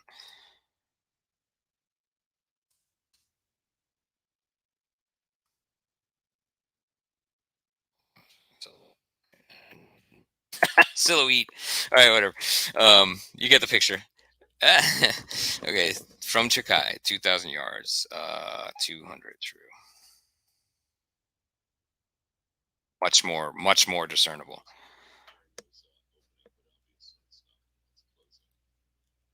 And you see new gunfire occurring. You see new star shells coming at you. Okay. All right. So just just kind of digest that for a little bit. I'm gonna do a 5 minute timer. You this is more of a, you can think about it for 5 minutes. Okay. And I'll come back. I'm just setting a timer to remind myself to come back. Okay. So just think on it a little bit and I'll be back. All right. I'm gonna go talk to some of the others. Okay.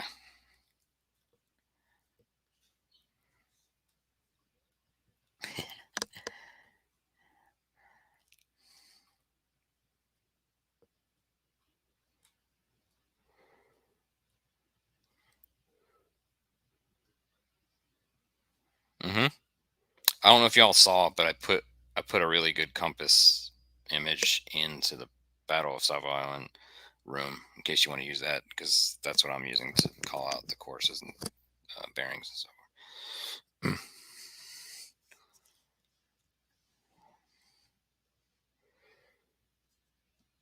So now would be the time that if you need to change any orders for Ralph Talbot or the Northern Group or Helm, I would go ahead and get them in, and I'm going to do a 5 minute timer.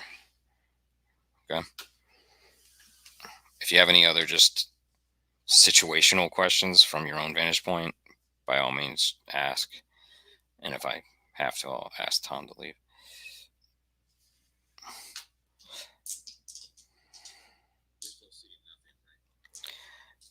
Correct.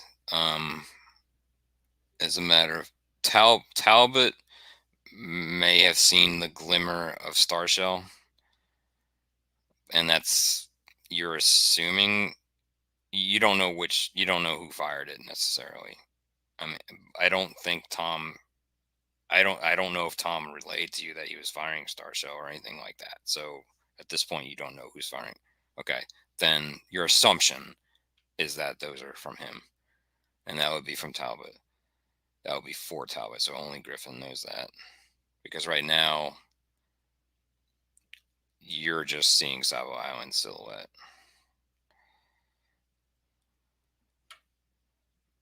As a matter of fact, Vincent, based on your course and all that, you're kind of going away from Savo. Helm's perspective, they're not seeing much either. Maybe a little bit of a glow behind Savo. That's about it. So from Helm's perspective, for Griffin's sake, due west is Savo Island, and at most you're seeing a glimmer of glow around the southern side of that island. Does that make sense, Griffin? Does that give you a reasonable visual? Okay.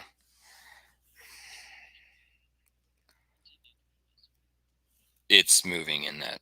It's moving full speed. Let's see, what speed is he at? He's at 25 knots, going towards that direction. Yes.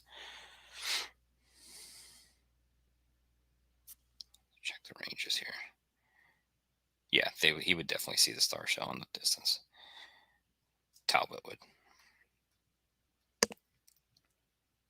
Pretty much around So Talbot basically sees that star shell fire arcing down pretty much on its course, right?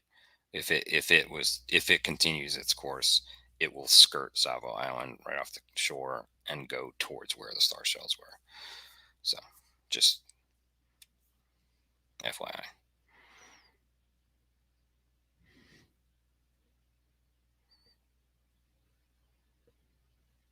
Okay.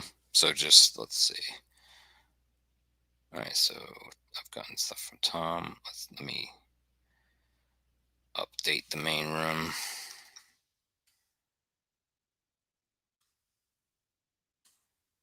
Same time.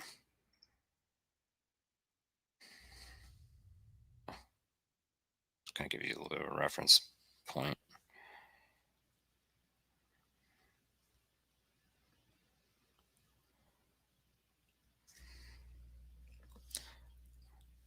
All right. So I'm assuming then.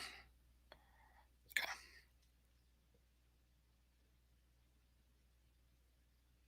Okay. So this group is staying. Helm is still going towards the reference point I had made.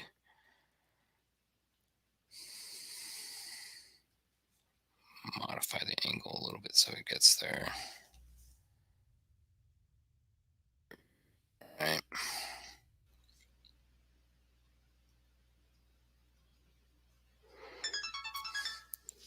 Okay.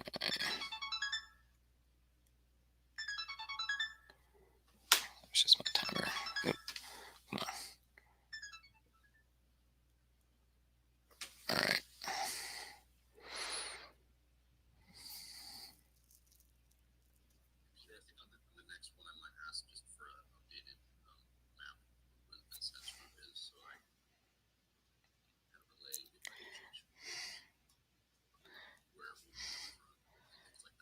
All right, here, I'm going to give you that now. I'm going to give you that relative to Savo, center of Savo, okay? Hold on. So what I'm doing is I'm positioning myself on your ship, and then I'm going to... It's almost exactly due west. The center of Savo is 6.8 nautical miles at 265 degrees true would be the exact center. Does that help?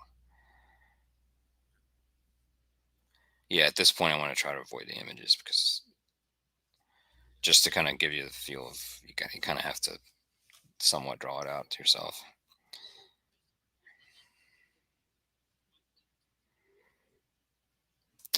6.8 nautical miles at, let me make sure I get this, 265 true from Vincent to the center of Savo Island, the exact center of it.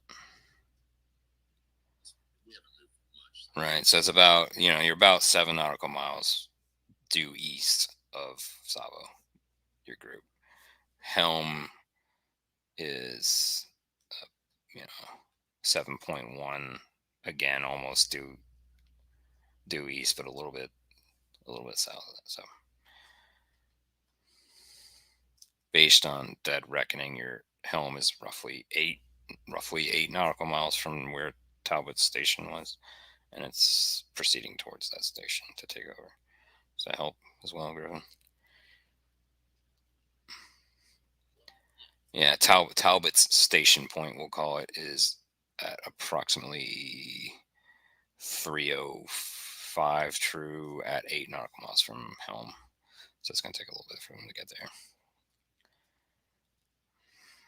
Mm-hmm. So it's a good little bit to get up to that station. All right.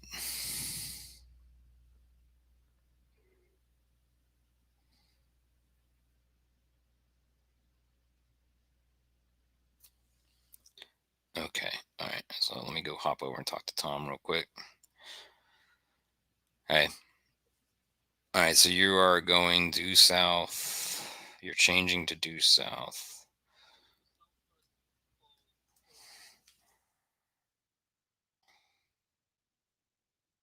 Mm-hmm.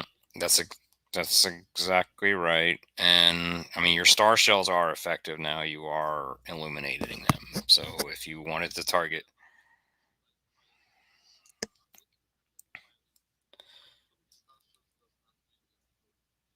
yeah, I mean, no, what it does, it illuminates them. They have to be illuminated at the, yeah.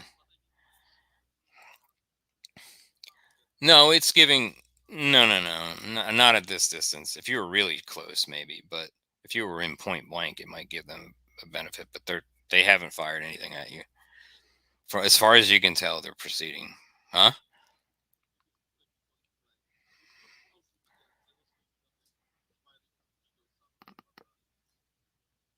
Hmm. Okay. And you're declaring evasive maneuvers, right? So that means, so that will affect your firing if you did as well. So you're invasive. Just from, you cannot because of evasive, right? Yeah. So just 180, and then speed is maintaining at 36. Or are you changing speed? Okay, you're okay. Okay.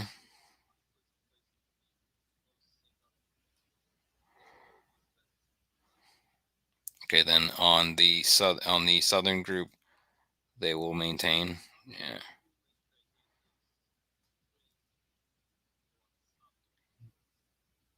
What is your speed of that Chicago max? Let me change that. Let me check. Let me check.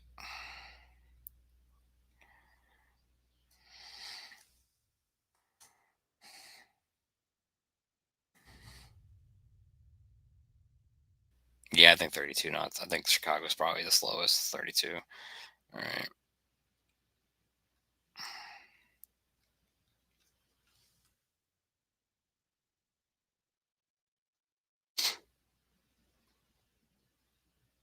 You can check that for me if you don't mind. And then I know that the destroyers can easily do that. So,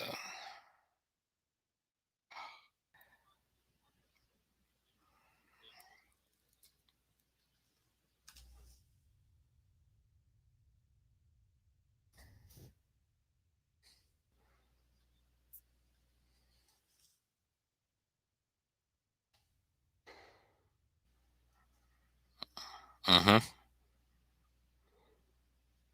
okay. Let me just check if there's any changes. Okay, I'll be right back.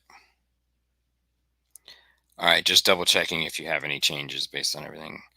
There were additional star shells fired at you, and you feel like you are illuminated at this point, but you've not seen any firing. You have not heard any large caliber firing at you. Okay, and as far as you can tell, you've seen nothing else.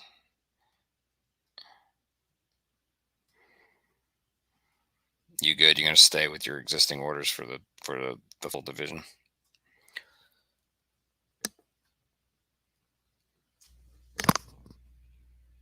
Sorry, your voice is cutting out a little bit.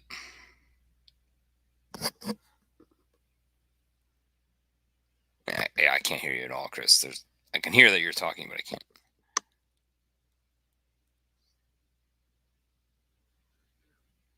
Now I'm hearing you. Go ahead and repeat.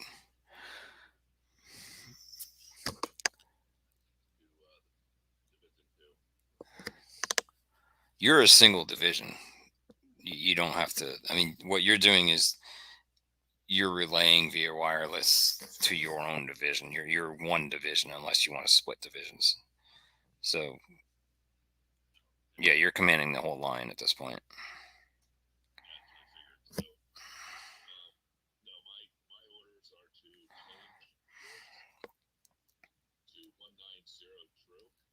Okay, hold on.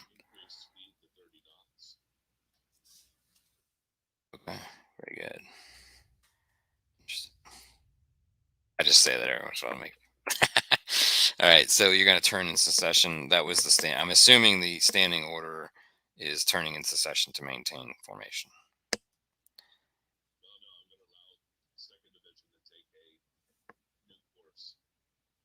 Okay. Oh no, hold on. Hold on one second. The Japanese are one division right now. So are you saying that you want to split the division into two divisions at the Kinugasa? You're gonna do 4 and 4? Are you trying to split the line? Okay, so Kinugasa would be the flagship of Division 2 then. Is that what you're planning? Okay, so Kinugasa would, let's talk about it in regards to the lead of each. So Chokai will turn to 190 at 30 knots. Furuotaka, Keiko, and Aoba will follow is turn in succession, correct? And follow Shokai. Is that correct?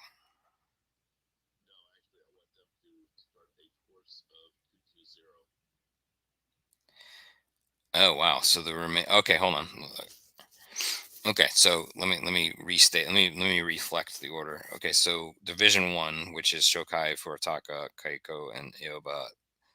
Shokai is turning 190 at 30 knots, correct? Furuotaka, Keiko, and Aoba are doing what? That's the second, third. Mhm. Okay, hold on. And what speed?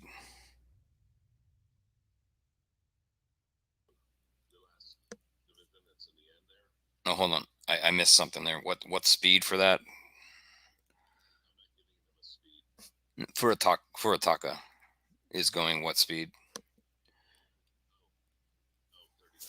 Okay. So then Keiko and Ioba are going to follow in succession, correct?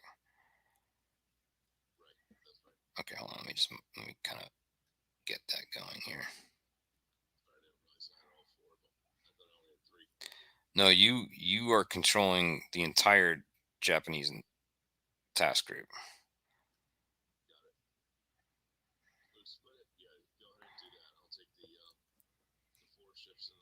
Right. Here. Here, what I'm going to do is I'm going to give you a picture of what I'm doing. Hold on a second, because just to make sure. I'm going to try to take other things out of the picture here. All right.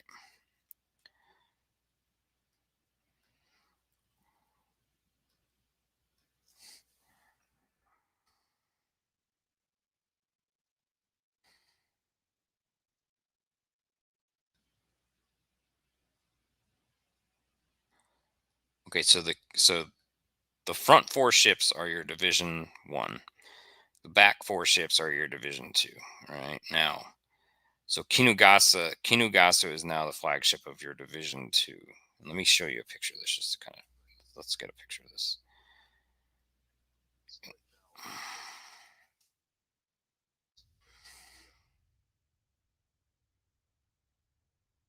Like, I'll tell you that in a moment. I'll tell you.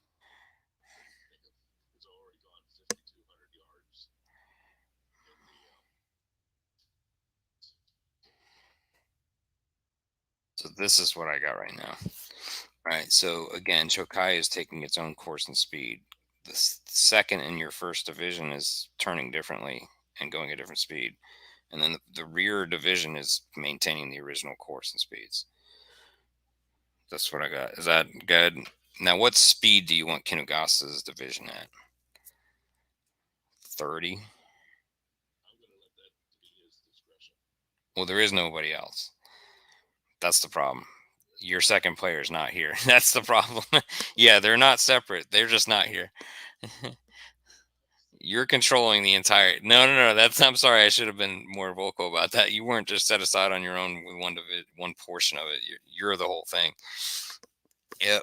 Yeah. There originally was, yes, but he had emergency come up. Yeah.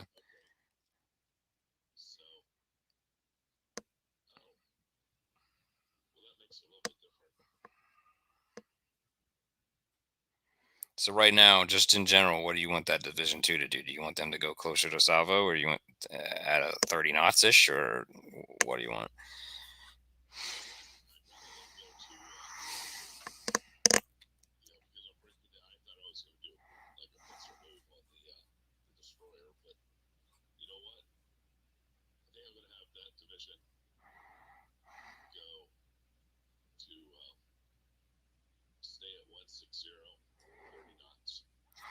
Okay, hold on.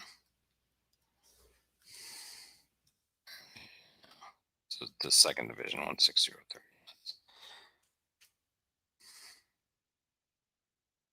And the rest of that division following in succession. Okay. All right. All right. I think I got everything. Are you doing any planned firing of any sort?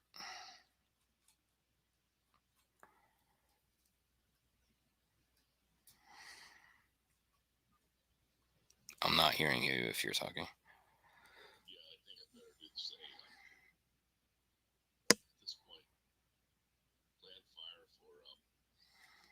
You're going to need to illuminate them.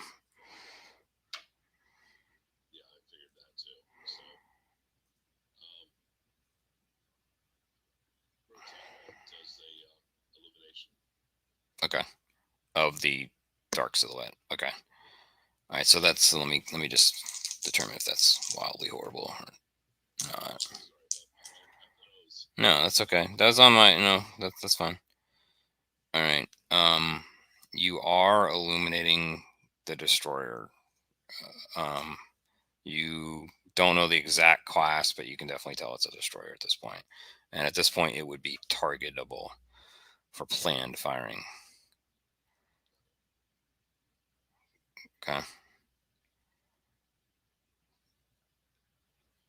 And you can tell. Well, you obviously don't know where that that silhouette will end up, but you're going to be pretty close.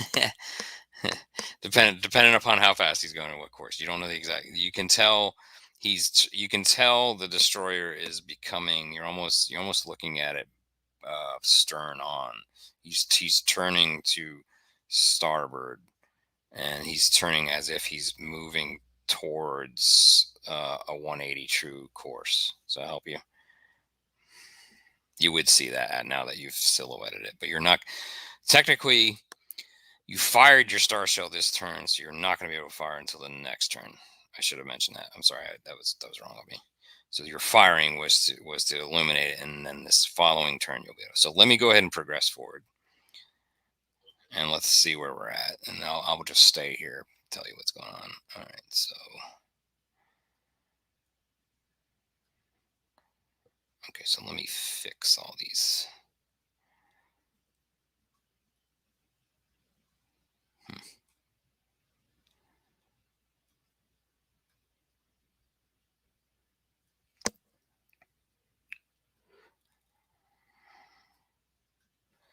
So that Furutako was at 22, a course of 220 true and a speed of 30, correct? I just wanted to confirm that. All right, I am adjusting Keiko. The way this all works, I have to basically relocate units to do the secessions properly, so it's kind of takes a little bit to do properly here. All right, so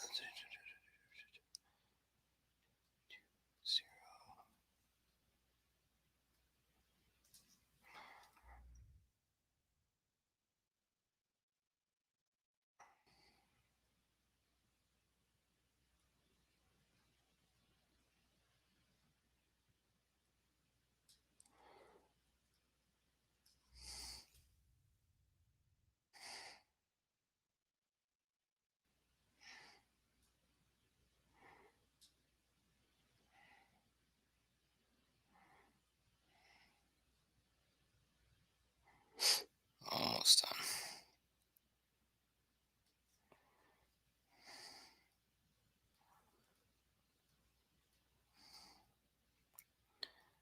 Very interesting.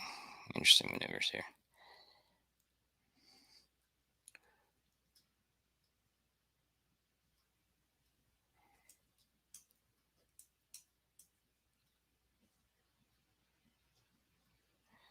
Yeah, you think that they're probably going almost the same speed because it's still kind of relative. You're at about maybe about,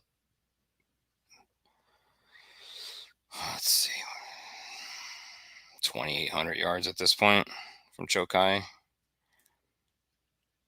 and he's due south of you, but he's more at about 185 true. So he's kind of like west of south from you, if you will. South by west would be the way to describe it. You may want to download that compass that I put into the Battle of Savo Island, because what I might start referring to is like South by West or South by Southwest and all that jazz. It's just a little easier sometimes for me to. Sorry, that's my brain. All right. So you're it's illuminated. It's within 1.5 nautical miles. Again, 2,800, 2,900, 2.9 kilo yards. So you're within. I don't mind saying this. Let's go look at Chokai.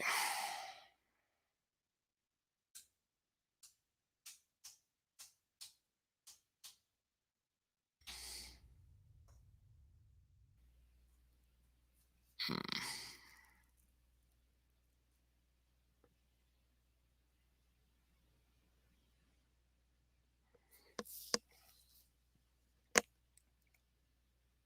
Oh, there's the kilo yards. Yeah, I mean, you are estimating that you're within short range. Do you have any planned firing changes for this next turn? For this turn, basically, we're at 048. Let me demark that into the main room.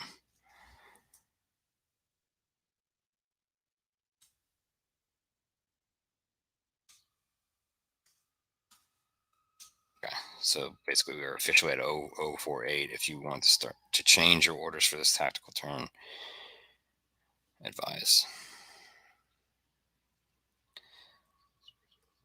Do you want me to give you a picture? I don't mind doing this at a zoomed in range. I'm sorry.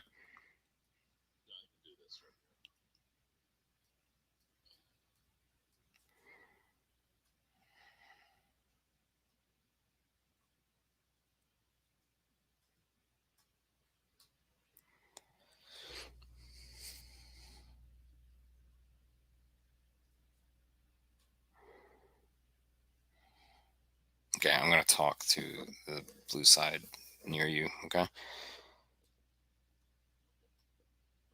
right, Tom. We're at 0048. The your lookouts at your stern see one dark ship silhouette coming towards you at roughly 2,800 yards now. So you've maintained your speed well, and you're kind of the lead ship is in effect coming at you, but they don't seem to have gained on you. They seem to have lost space from you. At about 20, you're about 2,800 yards.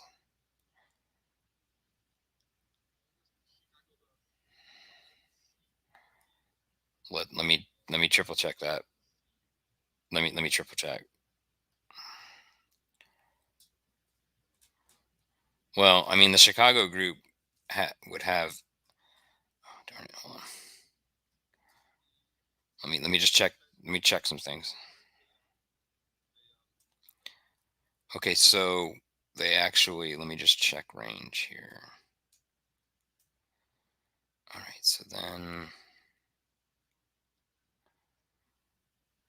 let's go look at Chicago's radar range as well, just to be sure.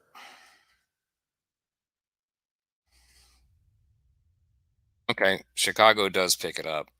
Chicago is picking up the trailing ship of you. Let's look. Correct, only on radar. Yep, go ahead.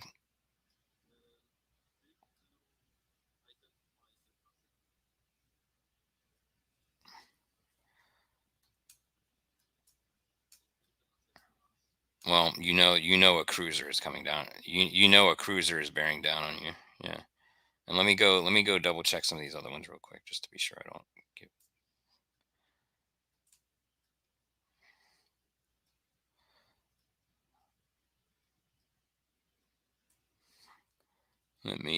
Okay.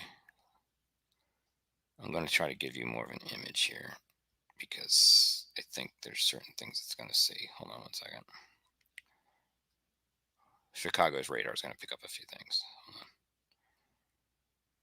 Because your radar is pointed in this direction, you will pick up a few things.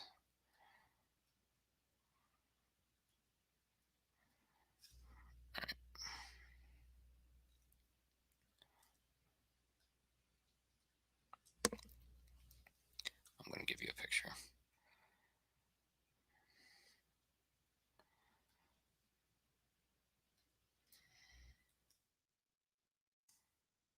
This is the perception from Chicago. Okay. Does that give you? Yeah. This is Chicago's radar view. The visually from blue, you see those. You do see these dark silhouettes. You just the only thing that, yeah, yes, exactly. That's what's changed. It used to be in a line. Now it seems to be splitting. One of which the lead is coming at you.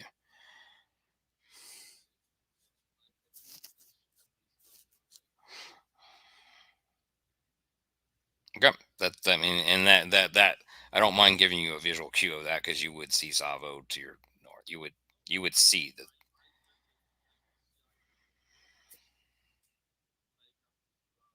yeah. Right. Okay. Right. Yeah, I don't mind showing you what I just showed you. Is bottom line. Okay. So if you need to change anything for either blue or the Chicago group, then go ahead and just type it up. Okay, and I'll come back. If you want to relay anything like that, um, well, you gotta say it over TBS. All right. Okay. All right. So I'm gonna jump over to another room. All right, Chris. Do you any planned firing changes for you? We're at.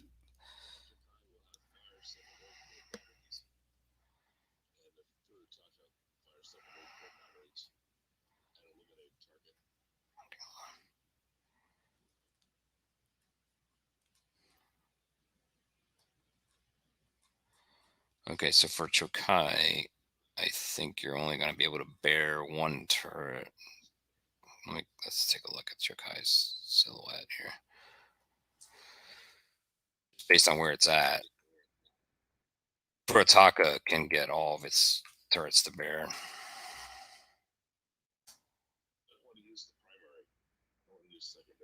I don't even know if that'll be able to bear then, would it?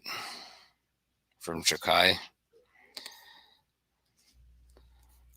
I mean, just I honestly think you probably just want to fire your main battery right there, right? Unless your intention is not to sink it, all right? In other words, that's what the batteries are reporting, that the secondaries don't have bear. They can't bear. Let's take a look at your guy real quick. I need to look at its arcs real quick. Secondaries in the bow probably can bear. Let's see. Okay, so the port.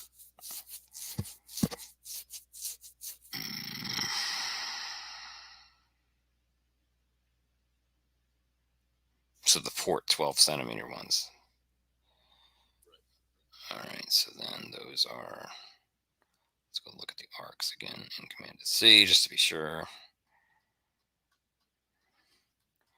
I have too many rule sets in my head as far as arcs.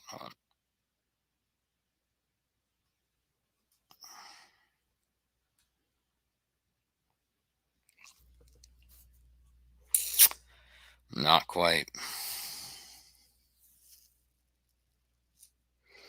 In other words, for you to be able to fire, I think you're going to have to fire your primaries forward.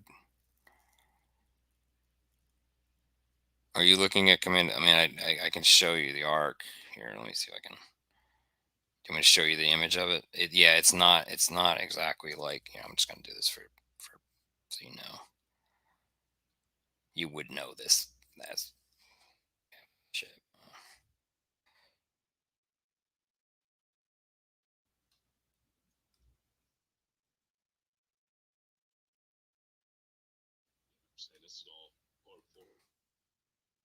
You see what I'm saying right here? Based on where he's at, he's not in that arc. All right, so you would have to fire your primary, your main, if you want to fire. Okay. Okay.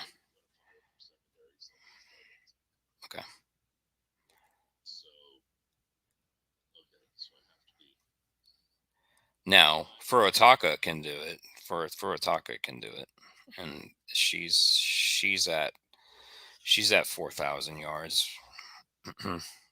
so she's within short range. Now, here's the other thing: you need to maintain star shell. I can't remember how. Let's see. I think it's like 3.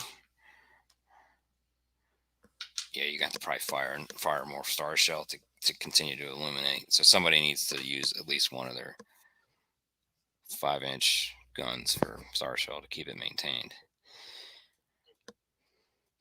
Which technically probably could be Keiko if you wanted to just illuminate with Keiko and then.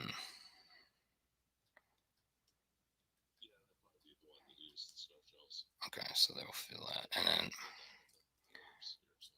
then. Mm-hmm.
All right, then. So just to reiterate, you're firing secondaries from Furuotaka only. Is that correct? Okay. All right. So let me see what we got here. Okay, those have missed short and choke. Yes, from Chokai's perspective, you see it falling short. Okay. So obviously you can maintain that in the next tactical if you want, but unfortunately, that is what happened. All right. All right. So let me tell that individual what they saw, and I'll be right back. Okay, Tom. You see, roughly 5-inch shell splashes short of you, fired from approximately. Well, you don't know necessarily the direction. Okay. Blue.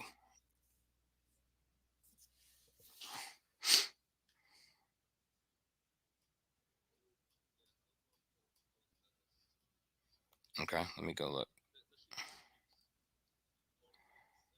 Okay.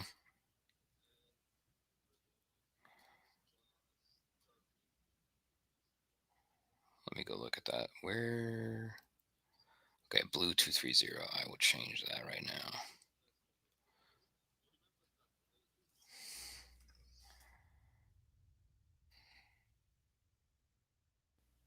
Distance. All right, hold on. Let me change that too. Thank you for that. So you're really at about 20. You're at about 24 knots then. All right. Okay. Let me relay that as well. Okay, I'll be right back. Okay.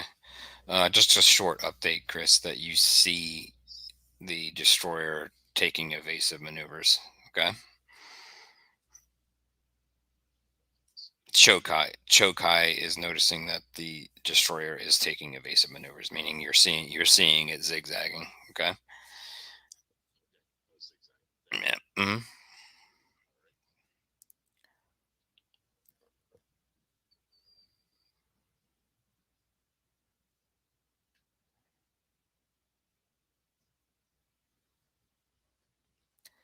Hey, I just wanted to give the Northern group an update that you haven't seen a lot different necessarily. You've seen a couple.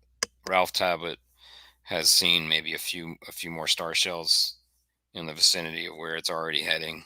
Okay, I just wanted to give you kind of a short update. Um, if Tom wants to relay anything else, he can relay. Okay. I just wanted to kind of give you an update from your visual perspective. You're not seeing much. You're not seeing much different than you were seeing before.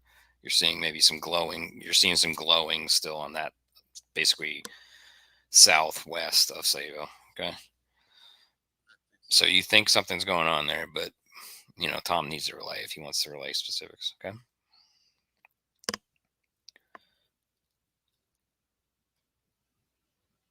All right, Tom. I'm about to progress further now. So no other planned firing changes or anything of that level, right? So in other words, you're not going to do like a radar only firing from Chicago or anybody. Is that correct? I just want to.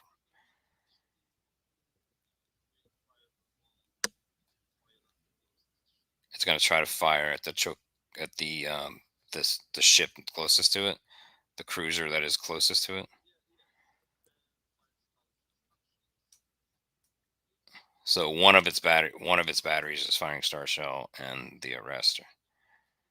Okay, so you're maintaining that. Yeah. Okay, so let's see what the distance is. What is the considered point blank range? Because we're actually at. Oof. Yeah. Okay.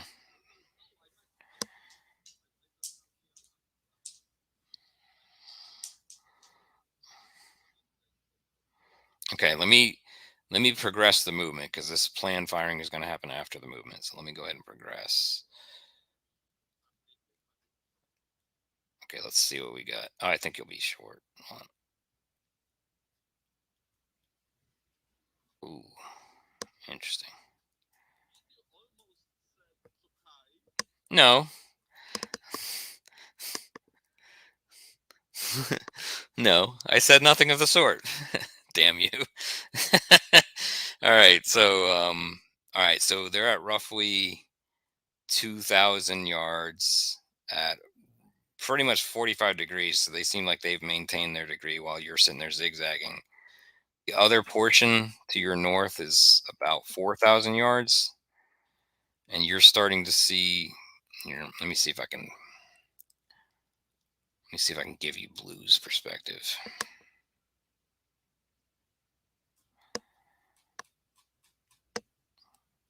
Needless to say, the one that's close to you is pretty damn close, but only your. Oh, let's see what can bear. It's basically dude. It's behind you. It's absolutely straight behind you, so right on your stern.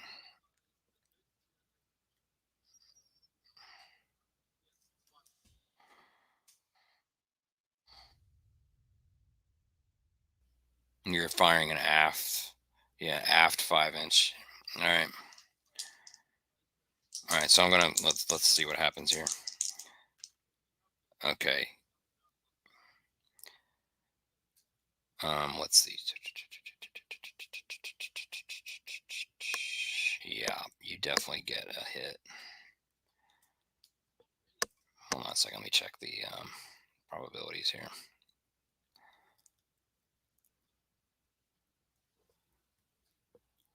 Let me go through all these probabilities on here. Sure.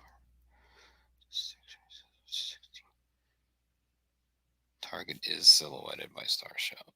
It's illuminated.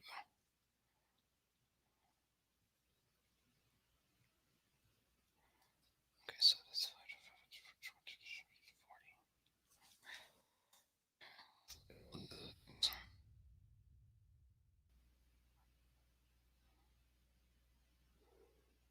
it's not a dead reckoning. C state, and C state does not come in.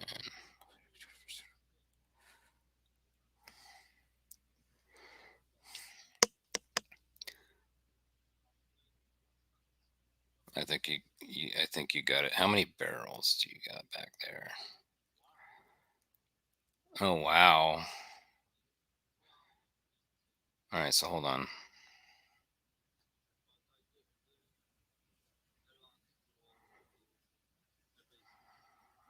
Ooh, yeah, you're right. Hold on, let me go look at that.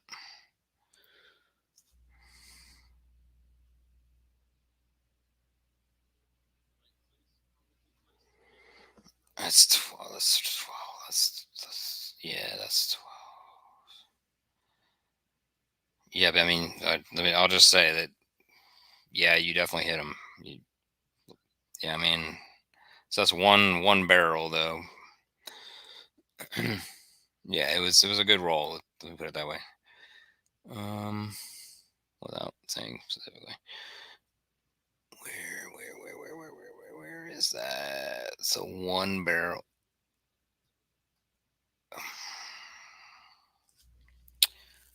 Okay, so short one value. And you said it was 18.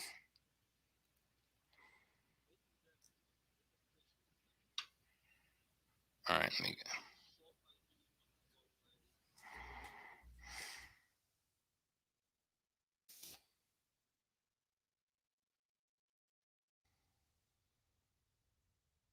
looking.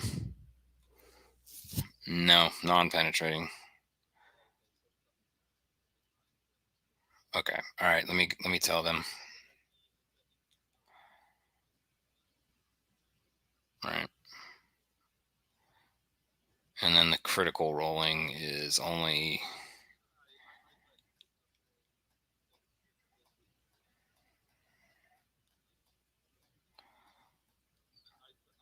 That's the bare minimum, and that's the bare minimum, no matter what, though. At that. Okay. Hold on. Okay. No, that's not. All right. So you don't see any massive explosions. All right. But you do think you got a hit. Okay. All right. Back in a minute. Okay. You have received one hit from what appears to be a 5-inch shell from the destroyer. Okay. It's inconsequential damage, but there was some light damage. Okay. So Chokai has received first blood. All right. Nothing too significant, no criticals of note, no damage control issues. Okay. All right. Let's take a look at what you got here.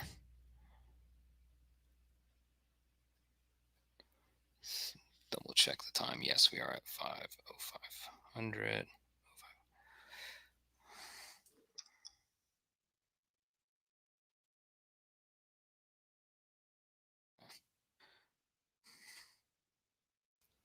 All right, so you've submitted your orders. If you need to adjust your orders based on that, that's kind of simultaneous. I'll give you a moment if you need to change that or not. But let me go. Let me switch over. Any other? Let's see what we're doing here. Fire secretary.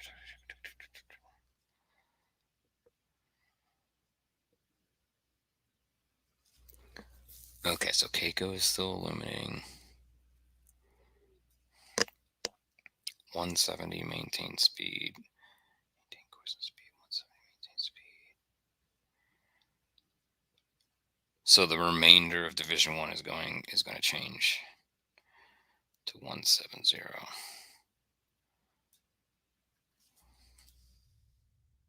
Jokai is going to maintain itself. Or the second portion of Division 1 is going to turn into secession, I'm assuming. Okay. And Division 2 is 16030. Make sure I got it all right.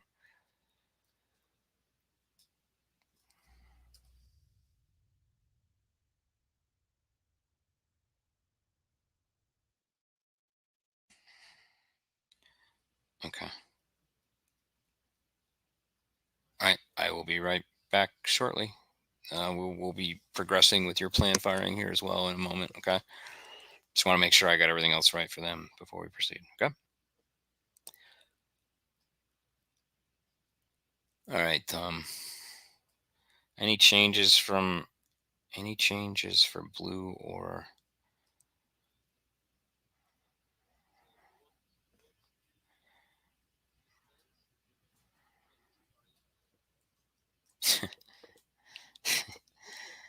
um, roughly 1,000, roughly 2,000 yards?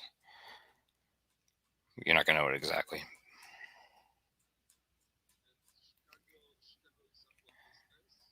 Mm, yeah, based on rough. I'm gonna kind of give that as a 30-degree. Roughly 4 nautical miles, maybe a little more, and they're at 280 true ish. This is to that. This is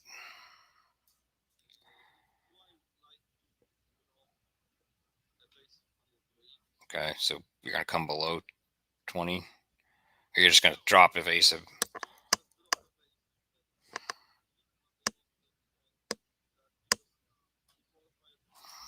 and right? Is it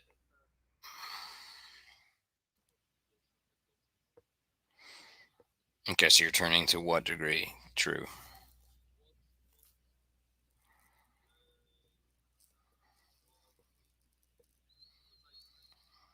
Well, you don't know the exact. You don't know the exact course. You have a. They're south. They're heading south. There might be some variant. Well, they're not coming directly at you. They haven't. You know, they haven't turned from what you can tell.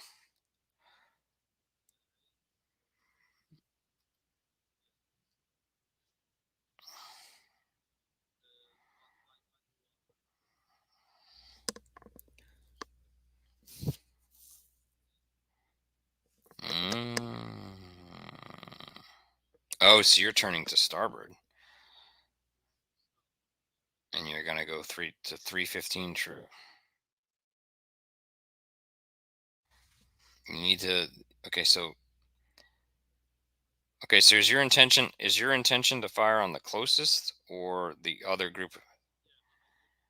Yeah, but it's not gonna. But based on speed, that's how far can it go in a tactical?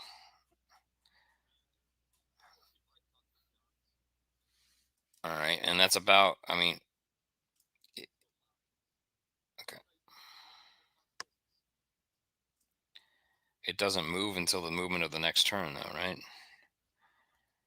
So, I mean,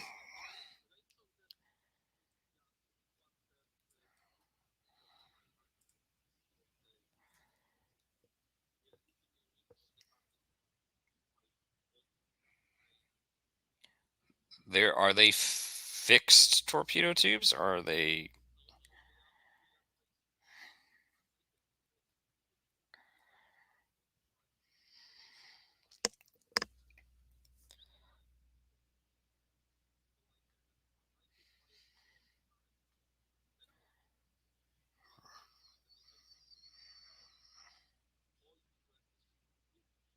Right, and that's okay. All right, so this is different than some other rule sets. So is it on a pivot or are they fixed torpedo tubes? It is. Okay, and they can pivot within the starboard arc. So you have to pick a degree, right?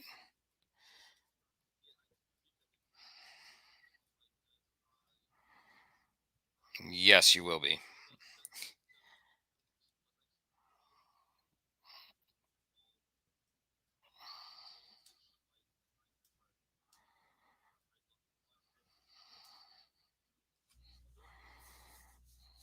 You have a rough estimate, but it might be wrong. I mean, that's my thing, is that doing this is I mean, it's 10% visibility night.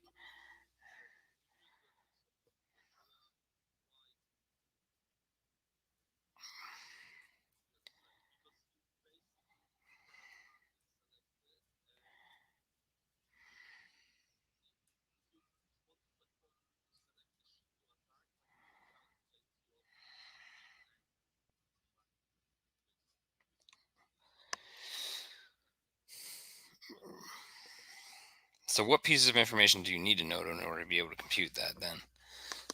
Um, I mean, you're not going to know that exact. You're that's the thing with night battle. So this is the thing, like you should be able to guess that, compute that, but then because it's nighttime, there should just be a variability.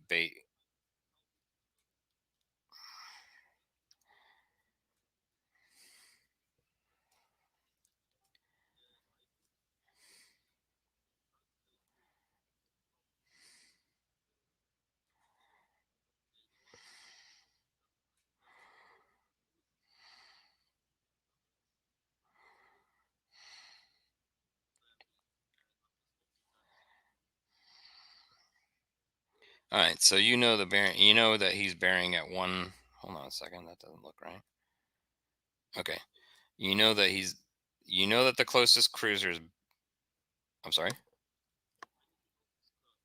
Well, he's going 190 and he's going roughly 30 knots. He's fast. He's going fast. Yes. Right now, you're at 1.1 nautical mile.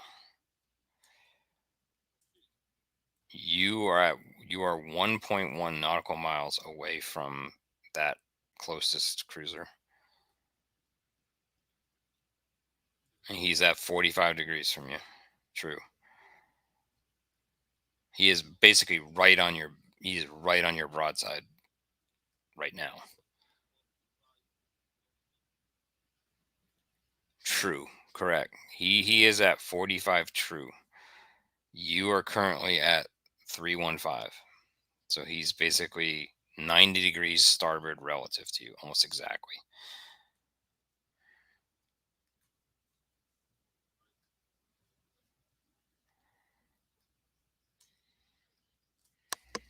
And I don't mind. Here, hold on one second. I'm going to show you this. Hold on. This is what you see.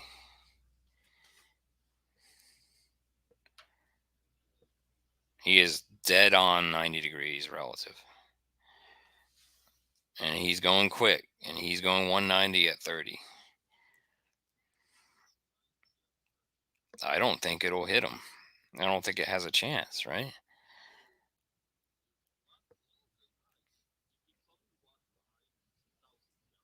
Right.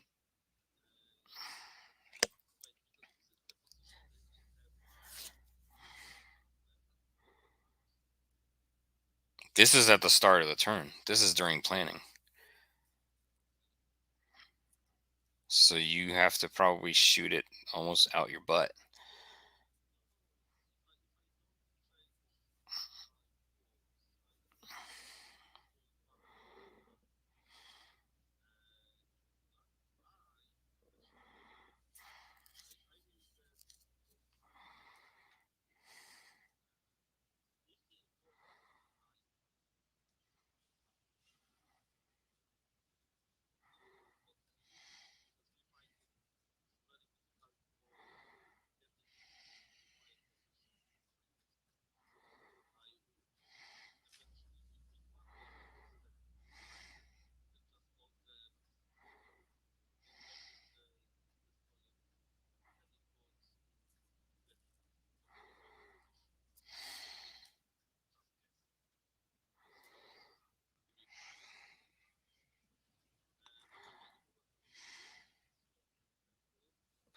My only thing is which torpedo table do we use?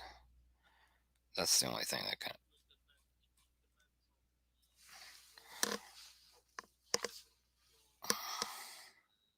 No, I'm saying which.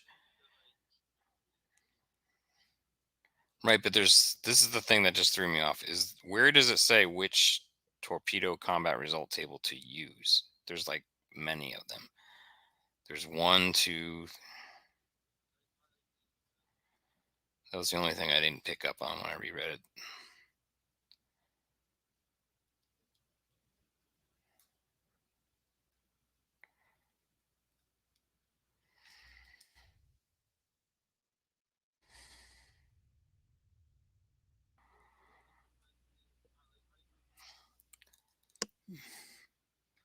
All right, so these are Mark 13s.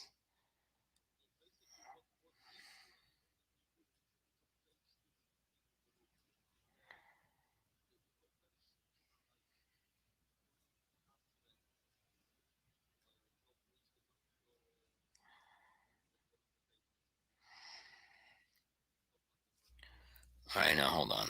I'm just not seeing that at all. Hold on.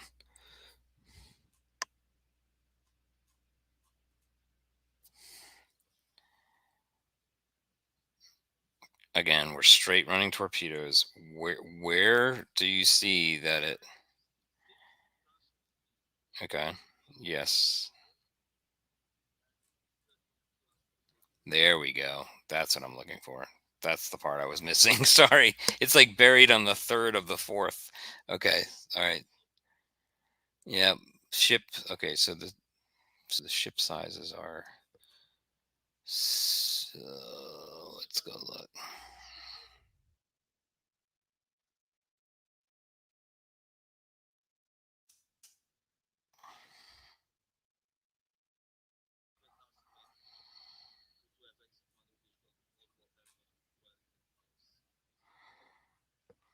Right.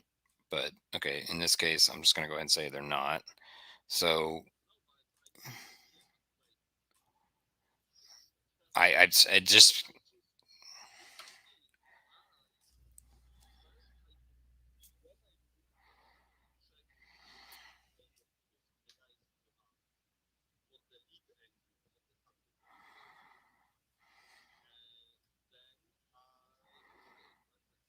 see. This is the thing. Based on his speed, he's going to be like almost due stern of you, if not further, by the time at the.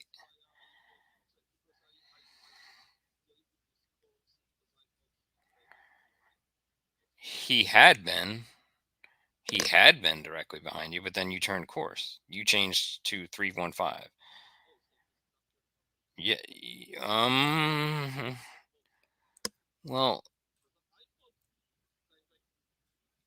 he was directly behind you, but you changed course to three.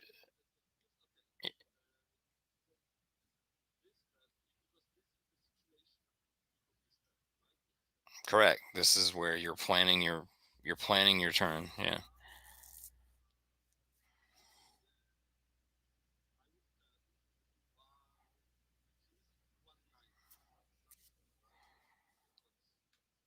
That was your estimate. Yes. Yeah. You're probably gonna have to turn to at least 345 or more. Whoa, whoa, whoa. Okay. Uh,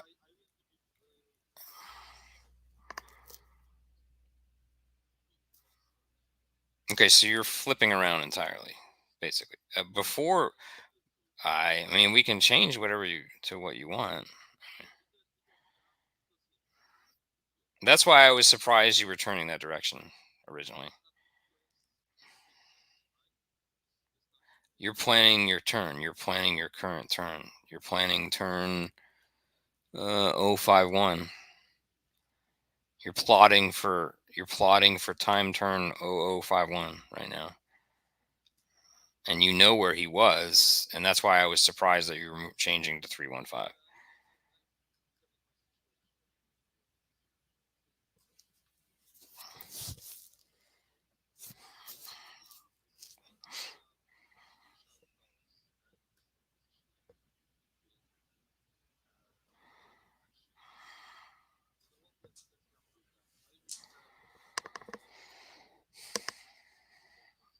So you're turning totally around because previously you were previous. How far can we turn in a turn? Are there any arc limits on that?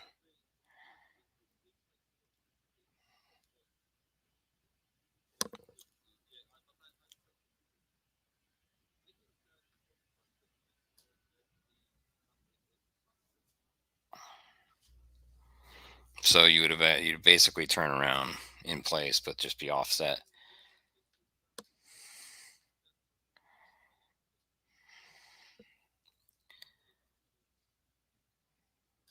So I think you're about down to about 20 knots, and you want to go 45, right? Eventually, right?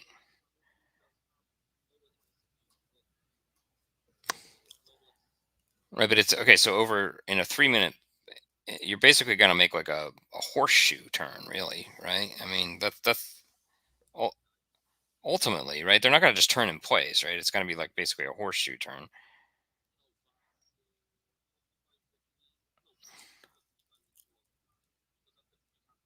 So here's my question. So, so you're basically pointing yourself at the yellow dot that I showed you, right? That's what I'm hearing.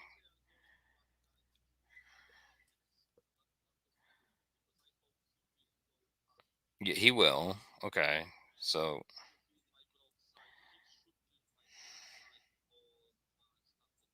right. I'm going to relocate you. I'm going to reclate you a little bit. Okay. I'm doing an adjustment, but yeah, you should be fine. So you're firing at him at the computed. ba-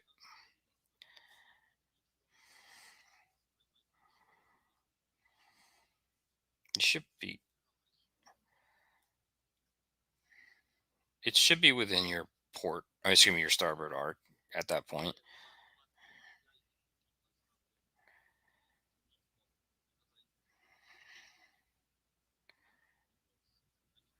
Right. No, no. Yeah, I understand that part.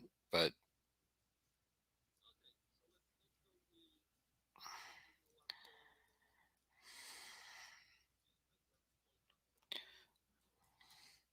all right, let me move this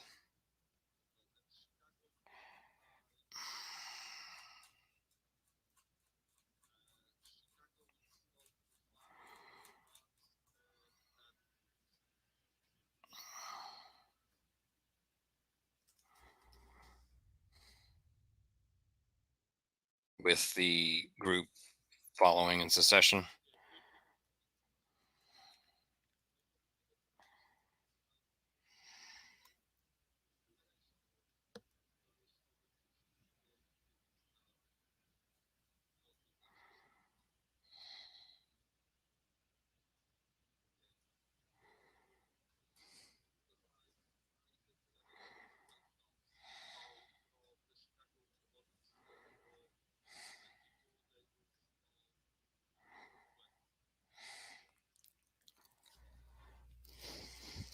Okay.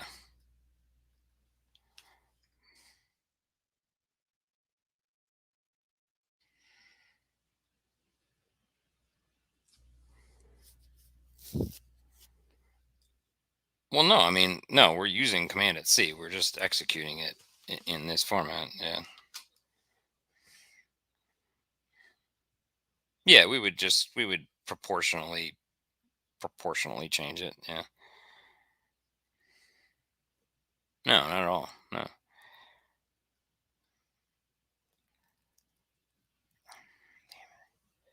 17Z.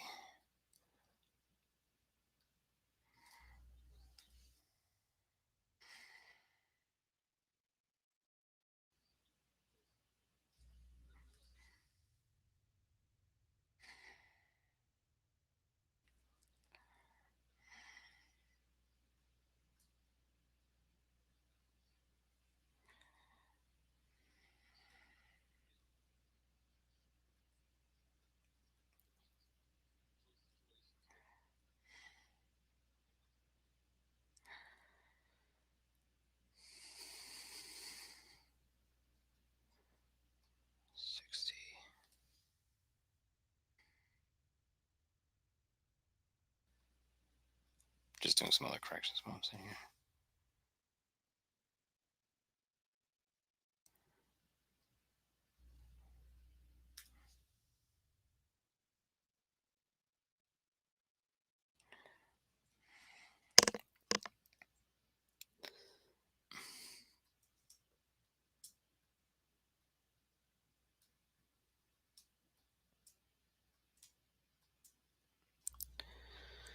All right, so let's try to figure out.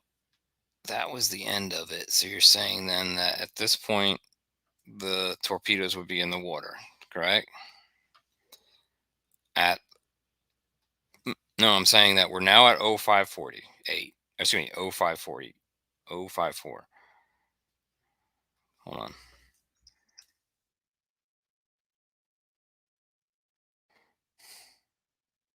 Okay. So we're ending movement, but at this point, the torpedoes are in the water. Okay. So at this point, what degree did you fire that at?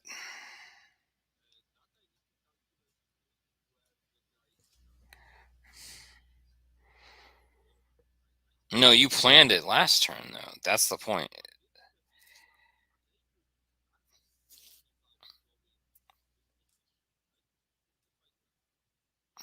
Yeah, but yeah, but during the planning, when you planned it during the, after, yeah, so you had to have planned it based on the previous turn. So, uh, let me go again. It could have changed. Hold on. Hold on.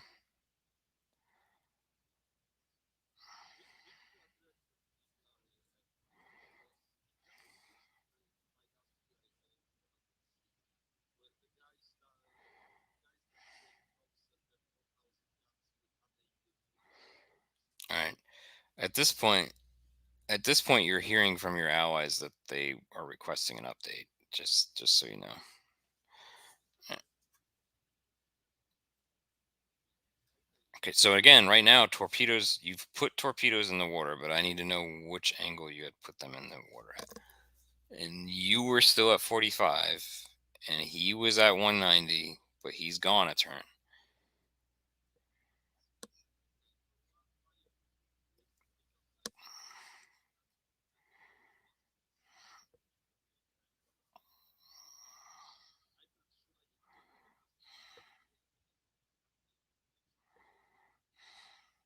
I mean, you have to do it when you're planning the firing. You have to.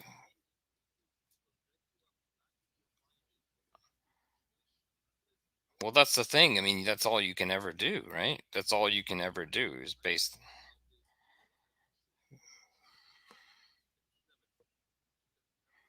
You can never 100% know, but you can predict it. Like if you have a line of ships in front of you and you're going straight, you're going parallel to them, then if the, well, Well, I mean, you need to know where they're at. You need to know where they're going. You need to go roughly how fast they're going, and then you should be able to determine which direction to do it in order to try to get it to be within a 500 yards. It's not guaranteed, right? You need to basically do it like especially if you're firing on one target like you're firing at. That's much more difficult than firing on two or three in a predicted line.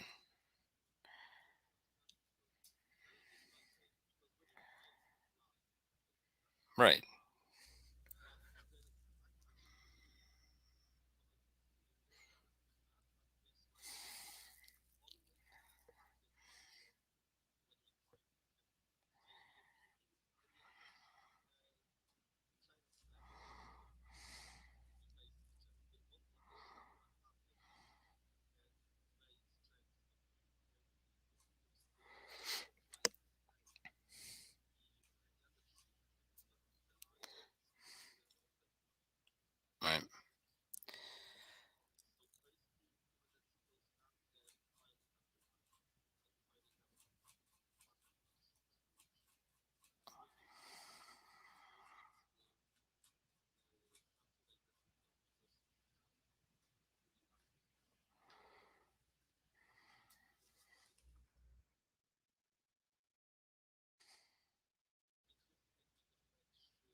it looks like it just gives you the table to compute it. So what happens is it looks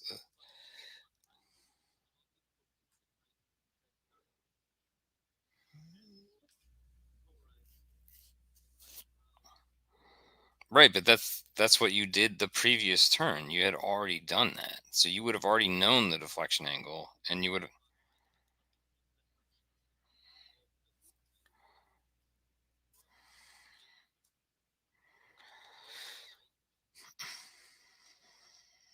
potentially yes, potentially yes, yeah, potentially, unless they've maintained if they maintain their course and speed, yeah,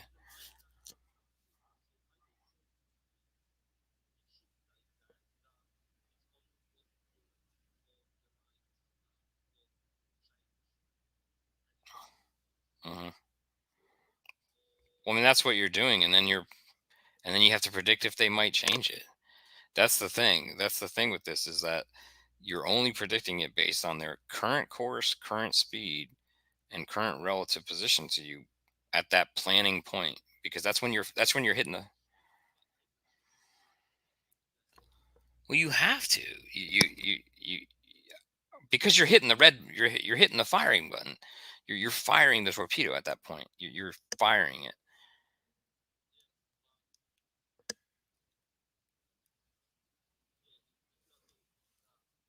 But maybe hold on a second.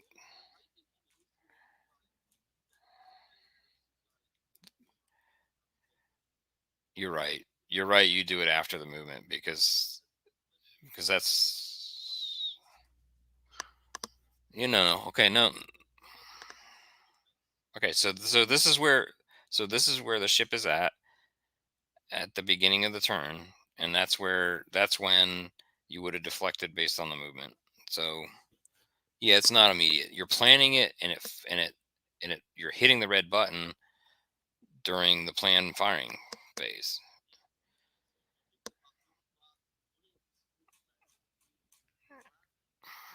Right, right, right, right, right, right, right. So the course and the speed wouldn't have changed, but the actual position would have. Yes. Yeah.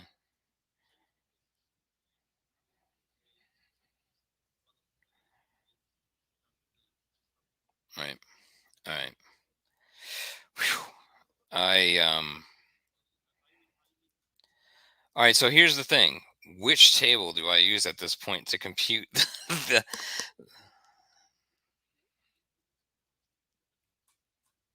No, no, no. But the result. I need to know by the salvo size.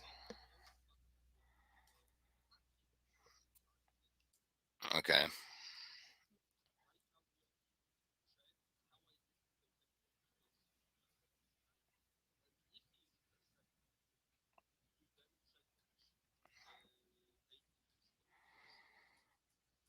Okay. Um. Let me save the game right now because I don't think we're gonna get through this.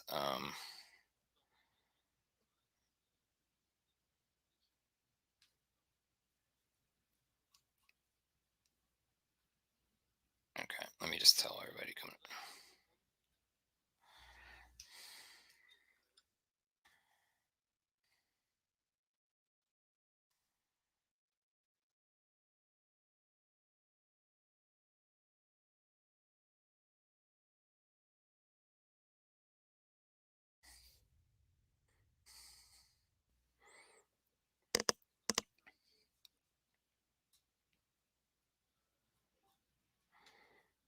Just hold on. I've asked everybody to come to the main room.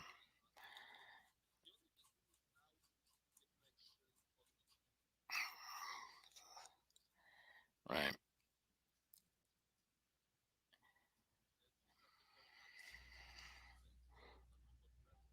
Let me go look at if Chokai had changed its speed or direction. Hold on.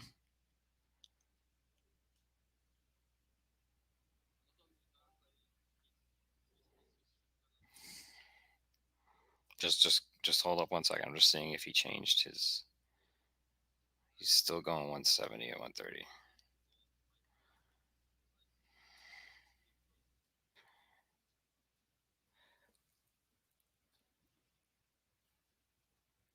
I mean, it should just be automatic. I mean, you know what I mean? It's just like it should just be.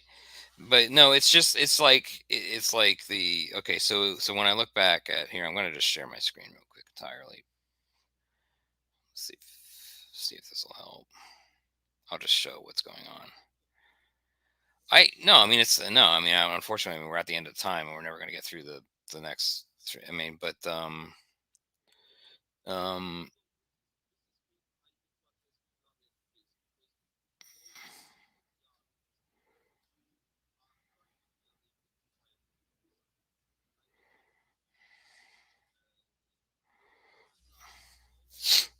okay. Does everybody see everything now? So you're now the this secondary squadron is now you're getting into you. All right, go for it.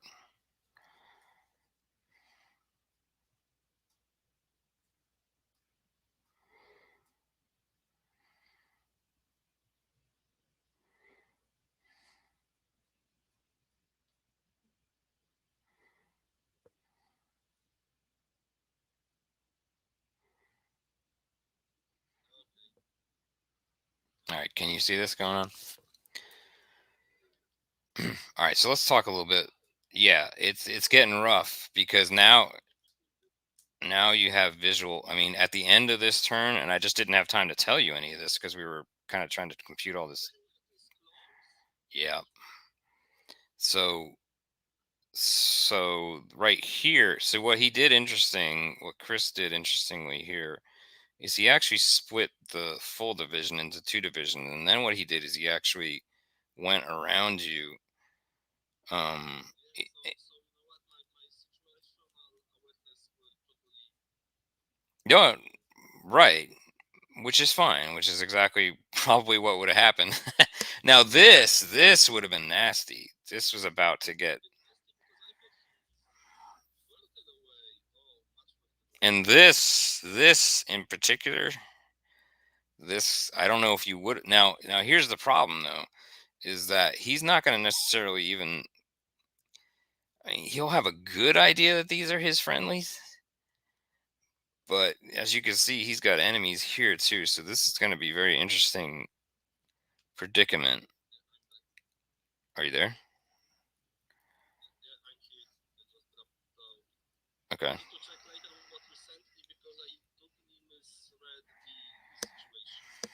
Okay. All right. But so Chris, I don't know if you want to talk about this at all. So what were your overall intentions with how you were coming down and then how you split? Let's just let you talk for a second. Chris, are you there? You're muted.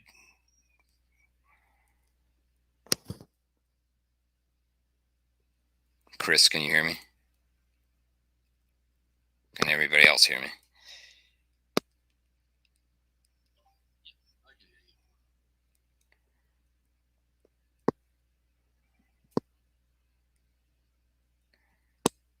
All right. I don't know if Chris stepped away or not.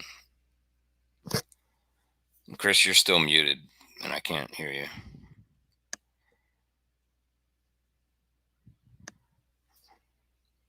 Okay, well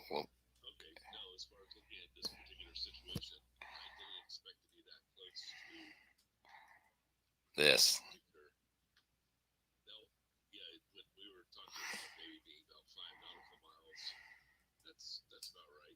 Well, right now, this is after both. Well, that's the problem. Both of you were making a beeline towards one another. I mean, you were booking it. So like, so these guys.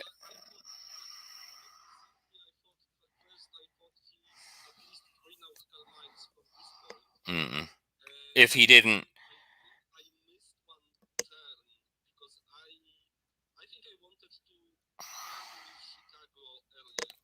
so here's an overall. Here's another thing. He knew where you were. from his search planes. He knew generally where this he knew generally where blue was, and he knew generally, as you can see here with these points here, he knew generally where your groups were because of his search planes. Okay. So he also knew where the transport group was down here, and his float planes were actually laying down flares down here as well as diversionary action. Okay. So what happened? What's interesting, actually, I think the northern group did well. We just didn't have a lot of time, so apologies that we didn't get into too much action here. But I think you did well by. This would have been interesting too. Within about 2 or 3 tactical turns, as you can see, just by this being this this was so what he did was once blue had radioed, and that actually had to radio down and then over. Once he was able to react to that, he reacted with Talbot coming down this way, and he was replacing the picket with Helm here. The Vincennes group in the north was still maintaining its ground, and I think that was rightfully so, because he did not know necessarily if you potentially had split and sent half this way and half this way, right? So this group still needed to do its job, if you will. Of course, based on the information, Tom at that point didn't necessarily know it was a full Japanese force either, necessarily, right? So he only relayed what he was seeing. So I think Griffin, I think he reacted appropriately here. Now, what was progressing at the end, and unfortunately, what was taking a lot of time, was we were trying to figure out the torpedo predictions from Blue. Yeah, because it was gonna get a little rough time. Like, no matter what, once you start putting torpedoes in the water, with this rule set in particular, it can take a little bit to try to compute it. So unfortunately, we kind of ate up a lot of time at the end there. So, but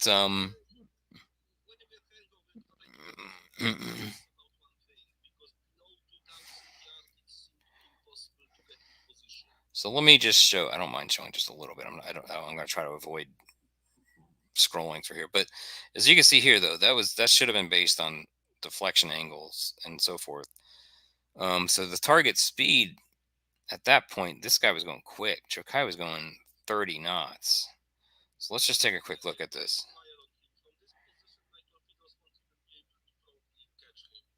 So that's what I wanted to check, because so his angle. What is this? This target angle is, yeah.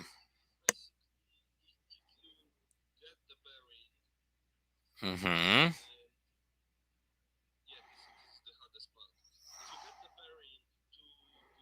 Okay. From here. That's the only thing I don't like about this. Is one thing I'm going to ask Kevin about, because every time I was sitting here trying to give you degrees, I had to reckon it. You see this? Is there a cheat for that? Like in other words, like this gives you. Oh, there is the degree right there. I'm sorry, I was seeing it wrong. Okay, so right now, so again, this is 181. He's going 190.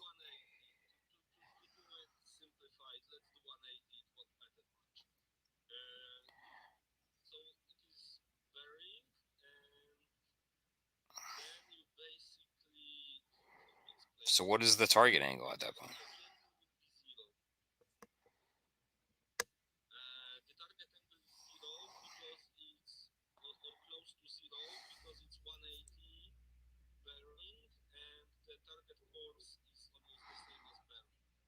Okay, so it's like an offset. It's more of an offset.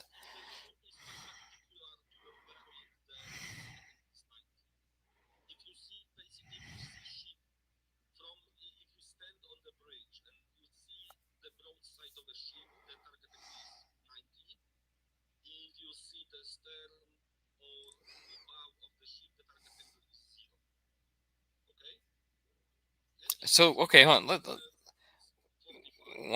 One question here. I understand this right here. The target speed and the target angle. We're saying it's nearly zero, right? So we're 10. So we're here. But how do you get where? Okay, so that's 3. So how do you key in here? Where the hell is where's the key in?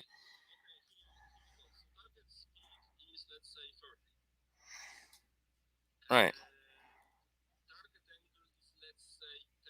So it's not very far off.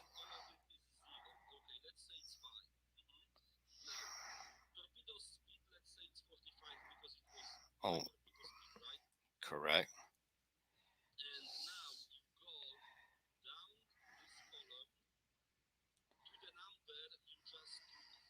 So that it would be like here.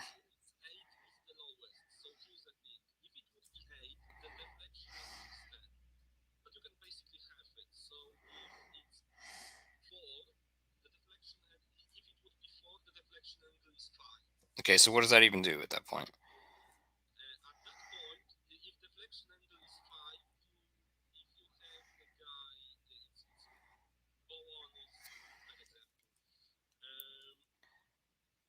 But what does that help? What does that do as far as which table to use? Okay, hold on. It's this table right here, right?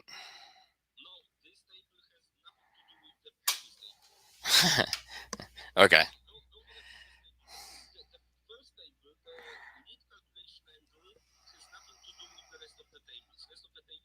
Well, then what is this? Why do you even compute this?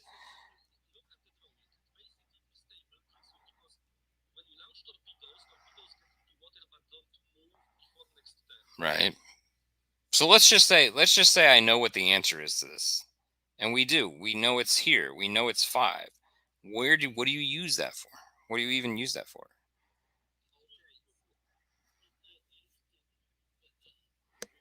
Yep. Okay. Absolutely. Have a good one. Well, no, but what do you use that for? You've computed that. Let's just say we've even computed it. What do you?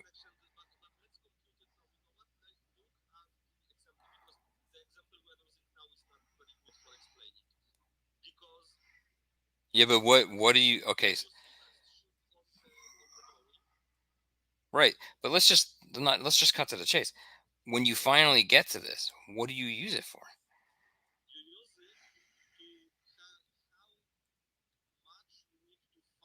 Yeah, but I don't care.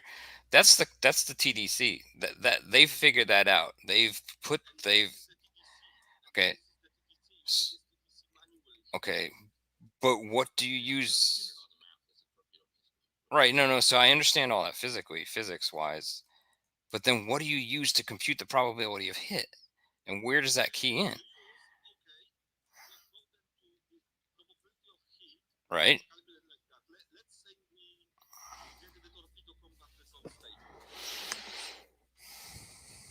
Yeah, but which one? There's multiple, right? So then you still have to figure out which one. So we went down to here,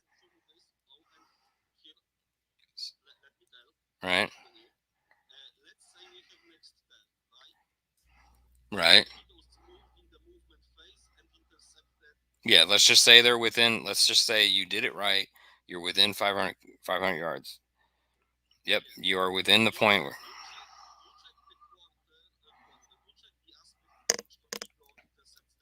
I'm pretty sure that would be probably narrow.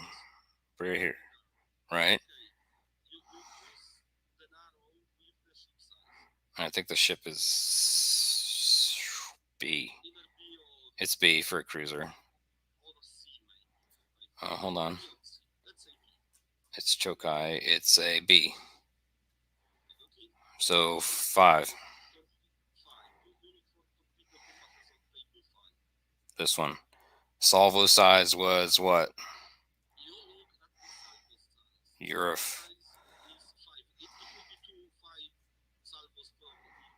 Mm-hmm. How, there's only one mount on each side. Is that correct? Okay, so you fired 10 torpedoes total.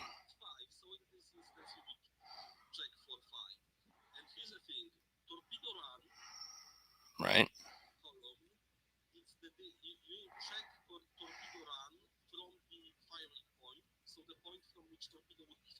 Right. So you're 1 point. So you're right here with 3,000, and so the first torpedo is 20.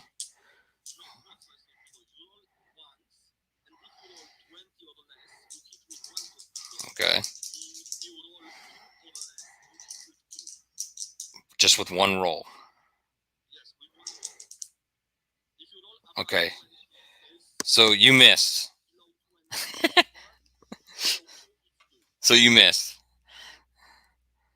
Okay, so all of that just to determine you missed. I'm just kidding. Yeah, it's just a matter of, yeah, it's just a matter of, yeah, don't, yeah, that's the point I didn't want to get too granular on. We can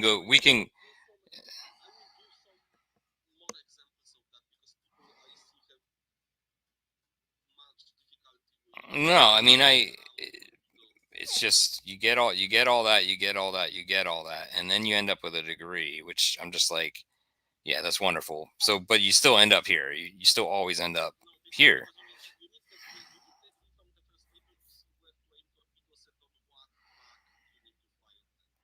Right.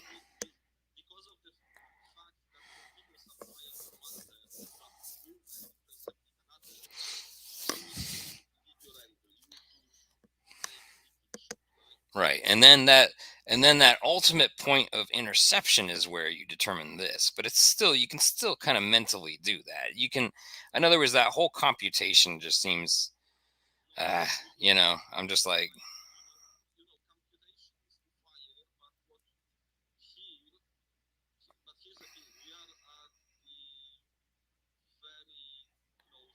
so if this, right. Yeah. Right. Right. Right. Right. Right. Right. Right, right, sure. So again, there was a lot of assumptions there, meaning the fact that you knew you had a pretty good idea you were in arc, you did it, but what ended up happening is you were pretty far away. And let's see, if we're on, you were far away, but you also ended up here, which made you even on the worst,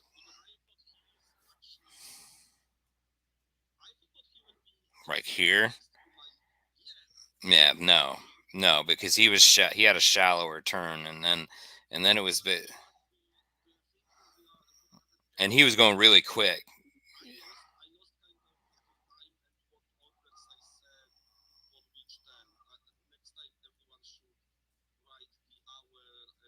Sure, I agree, but that,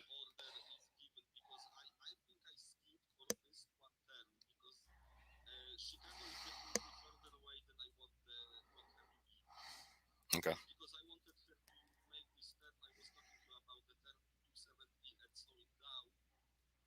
But that's what she did. These guys, yeah, that's what she did. Now these guys should be closer. These guys are technically more like this.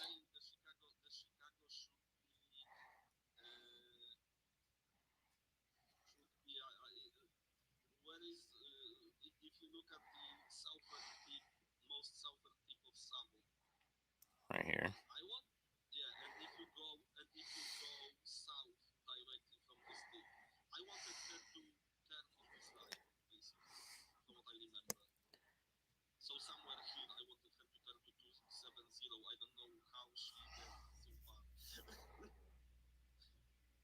Because I mean, before that, she was just going like this. And this is where you were. You were just doing here.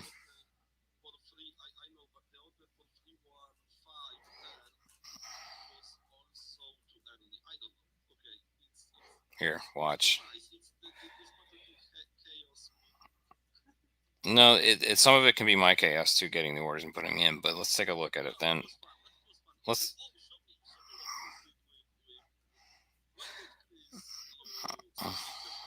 Well, here's the thing. Before I do this, he split them around. Who? What are you saying? He knew you were there. He just generally knew you were there. Yeah, you were firing those star shells too.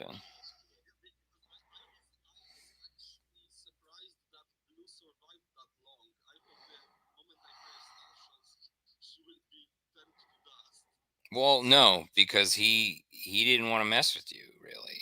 I mean, his intention was to beeline, and honestly, it kind of helped him because he was able to maintain his momentum. He kind of threw you off as far as where he was tactically, and then yeah. But watch here, watch. So now here, no, he didn't. He began to do secondaries, and he was firing secondaries in that last turn. We didn't finish that. That's fine. But he had at least two ships that were, yeah.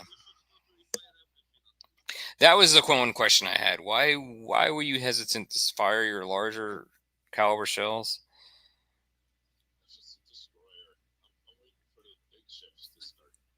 It's sure.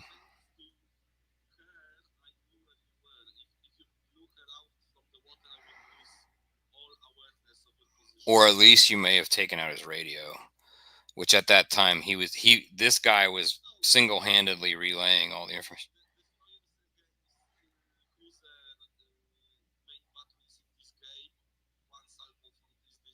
Yeah, it would have destroyed him probably. Yeah, especially with multiple if you had more than one fire. But let's just take a look.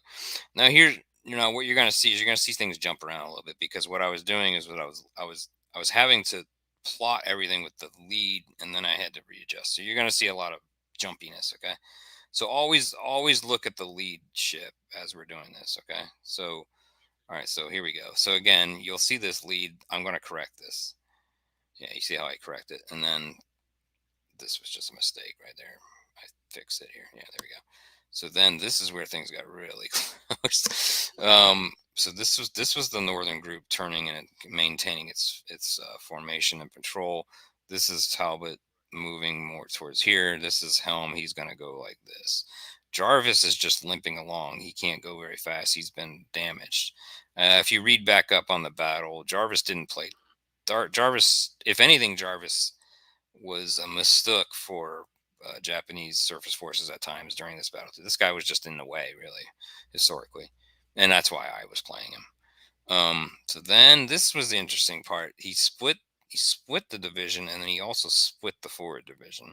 And there was a little confusion. I think he thought somebody was still playing the other division. It was kind of funny, Chris. Sorry.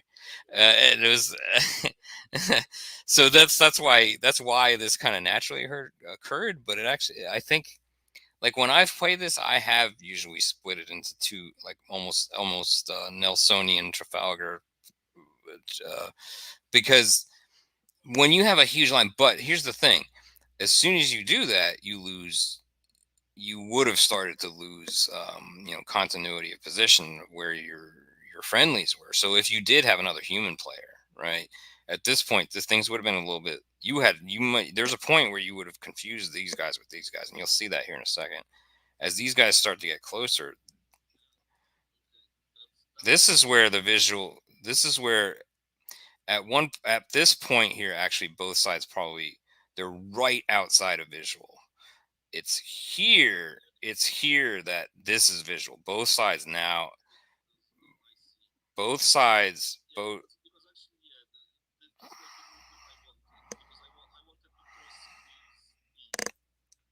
And you were. Honestly, I thought you were gonna just throw a land throw about. I thought you were gonna about throw about 10. You could have just thrown about 10 damn torpedoes right here and done something. You. uh,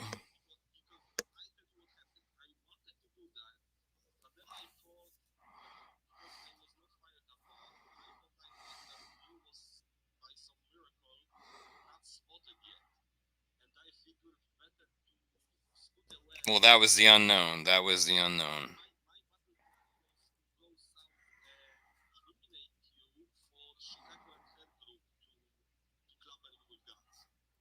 It's almost like. Go ahead.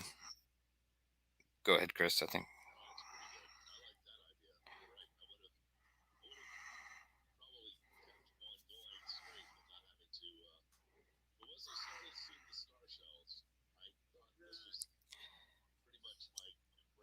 So it's almost like, okay, so here's one thing I'll say.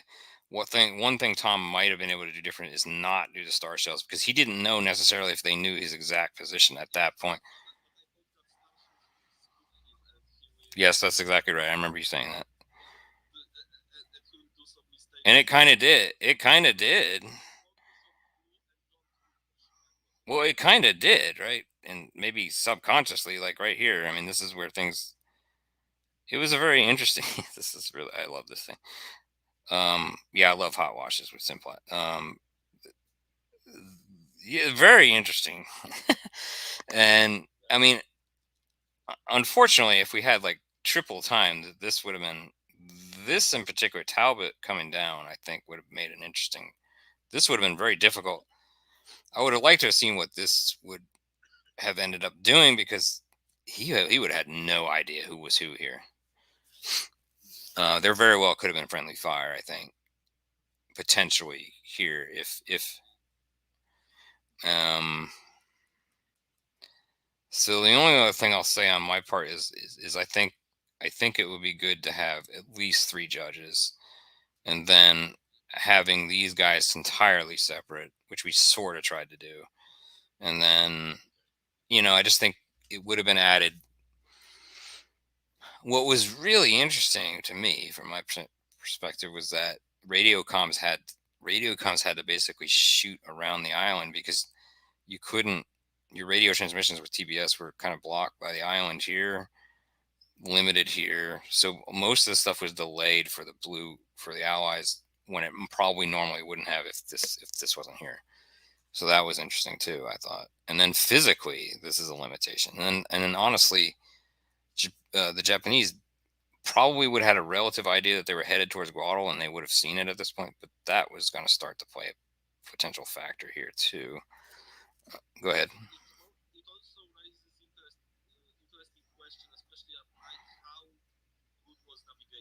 Oh yeah,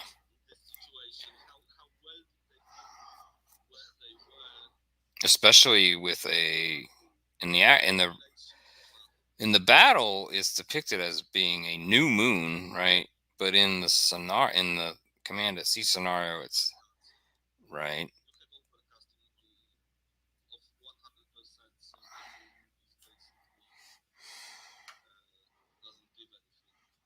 Well, right. But it was also a new moon. It was also a new moon, so I actually think the historic situation was worse than what's depicted in the command at sea scenario. Um, and also, what I don't necessarily understand is how much better the aircraft would have been able to sight things either, right? So I think, like here, the aircraft that were looking for the transports, there was probably all sorts of potentially lights reflecting and people moving around and moving shit.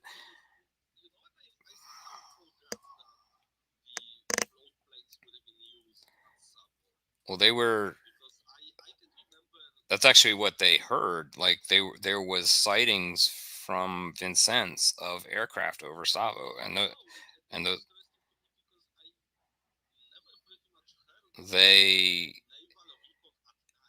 they thought, well, right, exactly.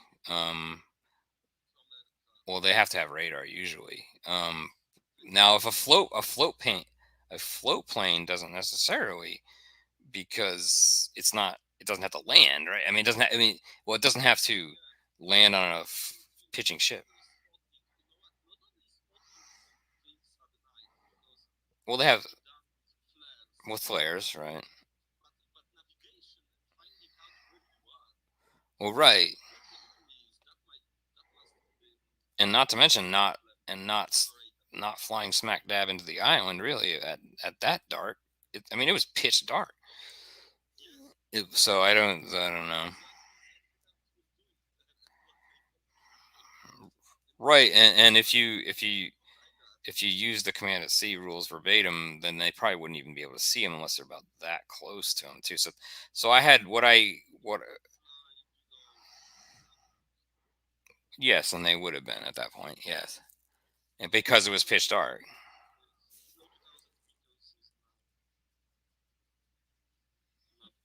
All right, so then I'll just show it real quick one last time. It's actually pretty darn cool. this was, yeah, we need to read back through there, maybe even rewrite it up. I wouldn't mind writing an article about what we were doing there and just kind of make sure we're doing it right, just to be sure. But well, because if I ever use if I ever use Command at C again for the underbelly of this, then I'm gonna need to be able to speed that up because yeah, it just completely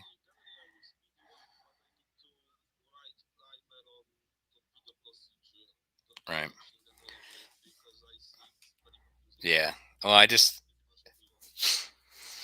well the math of it and the computation, I just didn't know what it really it wasn't very clear on what it actually was proving. Was it yeah, but was it it was really just proving whether you could have gotten within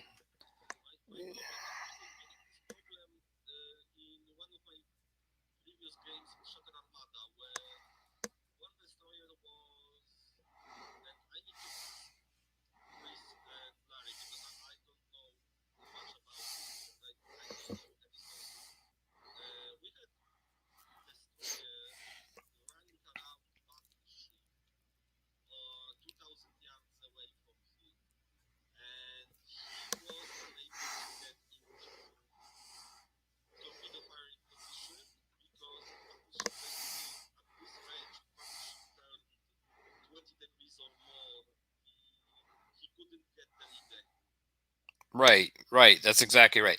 So I think that that's so I think that that's I mean that's what you're trying to prove there. You're just basically trying to prove can you even get the shot there. I mean that's really it.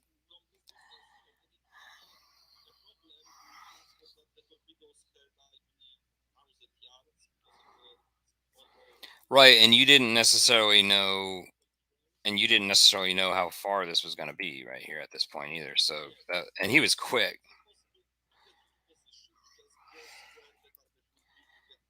And you had a chance, but it was very low and you didn't get it. So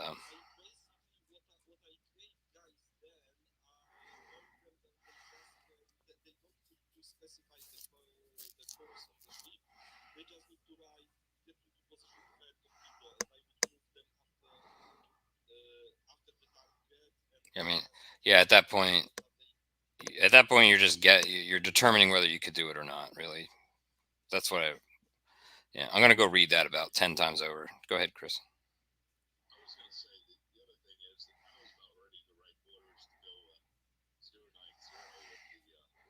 With this one? With this one or this one? Oh, wow. No, that's actually what they did. That's actually what they did historically. I think. Yeah, and they did it very. Um, and that would have been good, I think. The one thing, the one thing that was a little different, the one thing that's a little bit different in Command at Sea versus like Harpoon. Harpoon basically says within 5 nautical miles there's clutter, or I can't remember the distance, but here they said within 5 degrees, which was a little different. It was a little different. Does anybody else? It's like in other words, if this guy had radar and he was trying to find this, he wouldn't see it. But but if you went 90 degrees here, he still would have seen it, which doesn't make sense.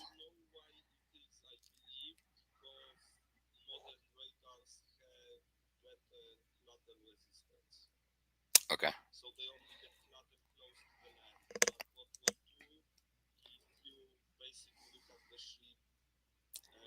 anything's behind it. Yeah. But what distance? That's the thing I didn't read. That's either I didn't read it properly or I just didn't see evidence of it. I didn't know necessarily other than the degree what the distance of that clutter was. And maybe it's there, maybe I just missed it. I'll just reread it. All right. I think that's it. So I wish we had more time, but what this definitely has shown me is I basically need to come up with a Command at Sea light for some of this, because there's no way to get through this battle in a day properly. But hey, whatever. It's a great rule set. It can get bogged down. So yeah, but if I knew how to do, if I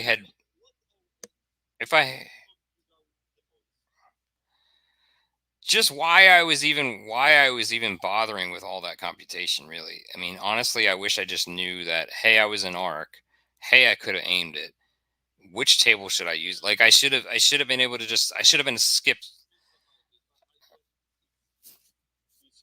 I mean, really, all that computation was just to prove whether I could do it or not. And honestly,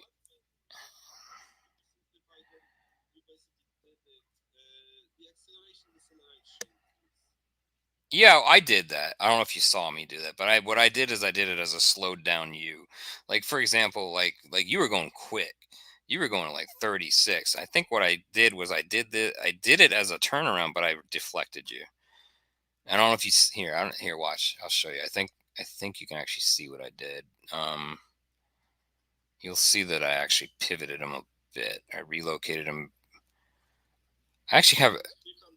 Yeah, I right about. I don't know. Yeah.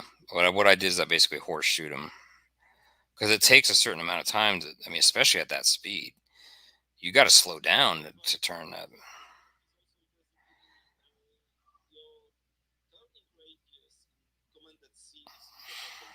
Yeah, I know that's a little.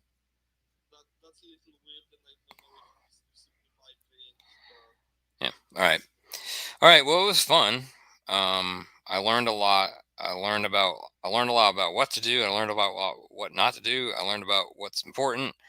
I learned about what I need to do to kind of just kind of trim down the torpedo rules, just in a cheat sheet, like a real simple cheat sheet perspective, but um, without taking too much from it. Read, read.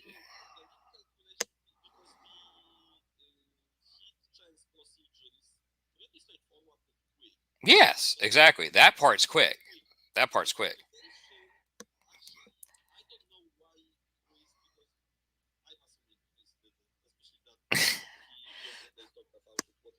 Right.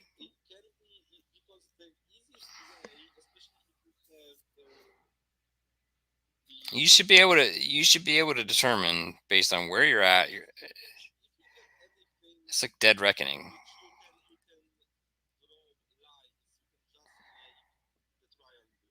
right?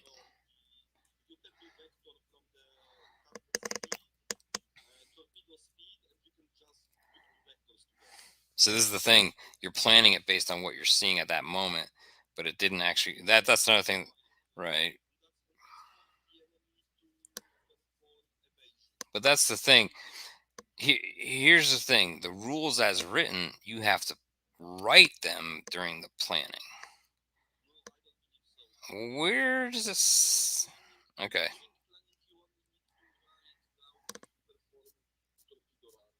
okay, and then you're saying during the. Okay, I'll reread that. But you're saying then that you actually predict it at that point. Okay, and then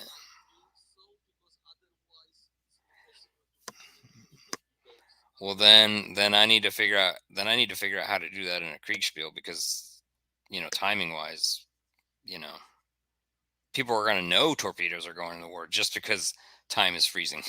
Do you know what I'm saying?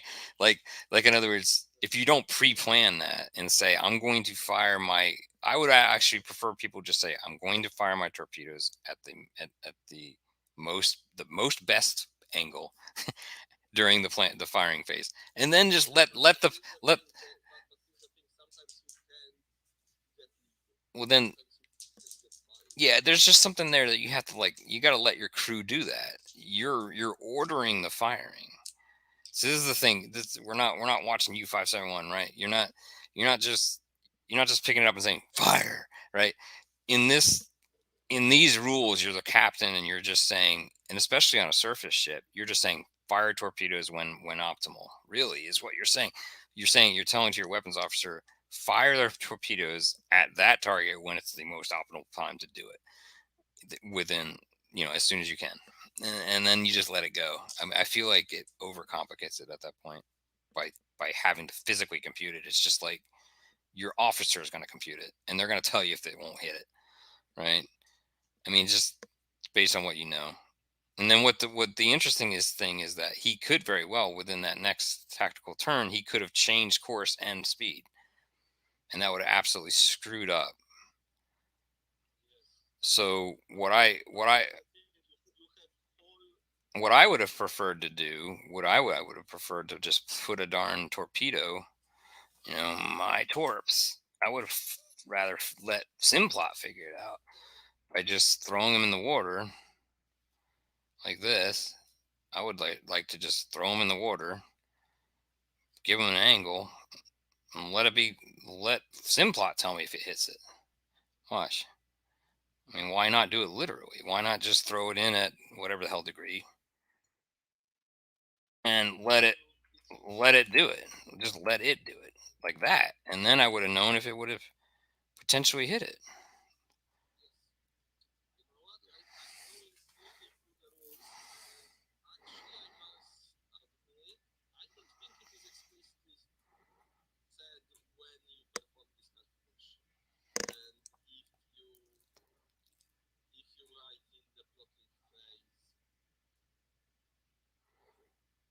I'm trying.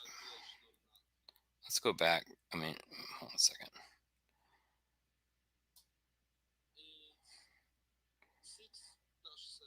Let me see something. Oh, I'm sharing it here, but I'm not sharing it on the video. That's what I wanted to make sure.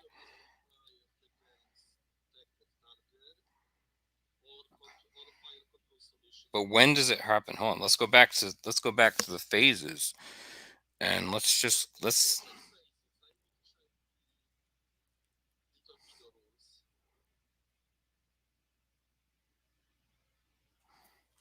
It's right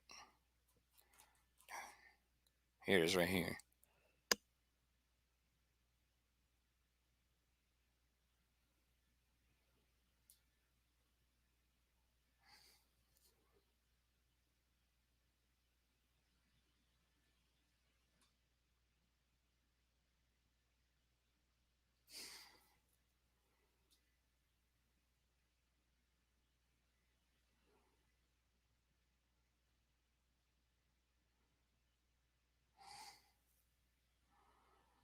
Hmm.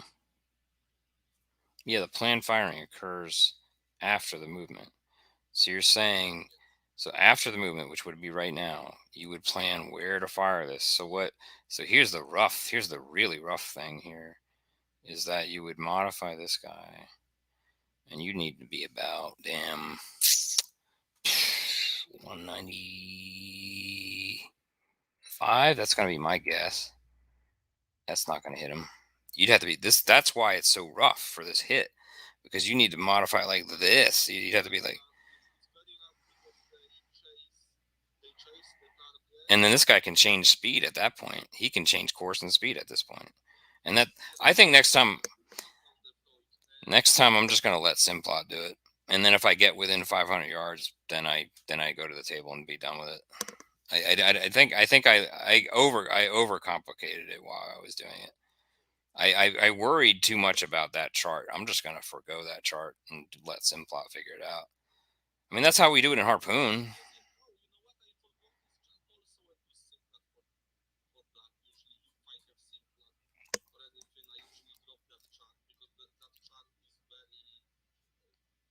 You have them. You have right after movement. Right,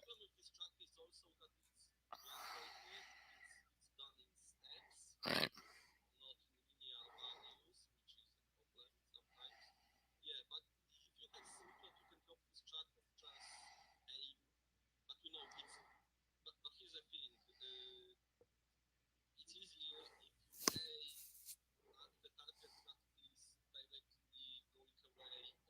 Right. So you had a lot of things going. You had a lot of things going against you here.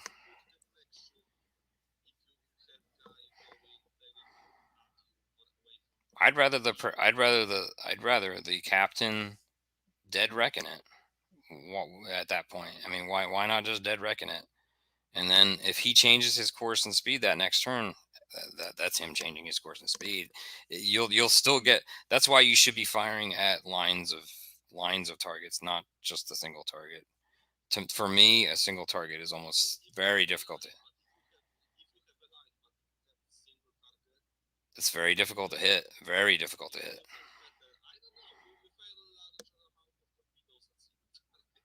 that's the other thing. You don't. That's the other thing is you don't set a spread, and then so that's where I think it could even be improved. I think that 500. I think that 500 yards is basically giving you the leniency of the spread. You know what I'm saying? Like you're not. It's not one. It's not an exact hit. You're trying to get it within 500.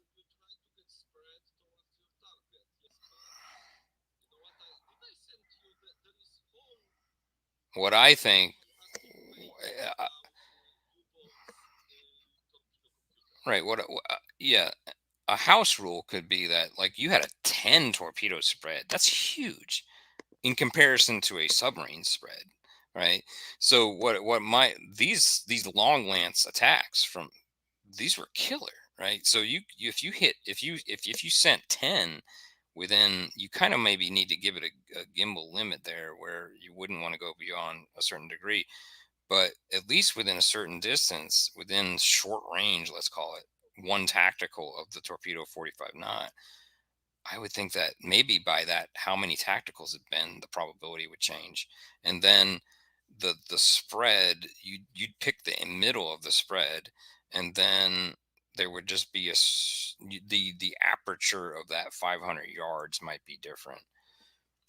Everything else about the rules are fine. The actual probability of kills seem very accurate. But what I'm thinking is that a house rule. I feel like we can house rule this pretty well, and make it much more simply, and actually probably potentially more, at least.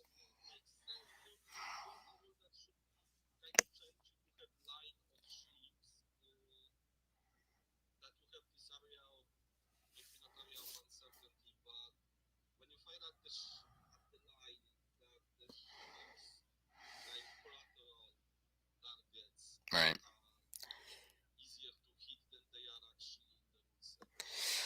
All right. I'm gonna call it, and it was very enjoyable. All right. All right, y'all. Have a good one. Thanks for taking part. It was fun. Yep. Absolutely. All right. Take care.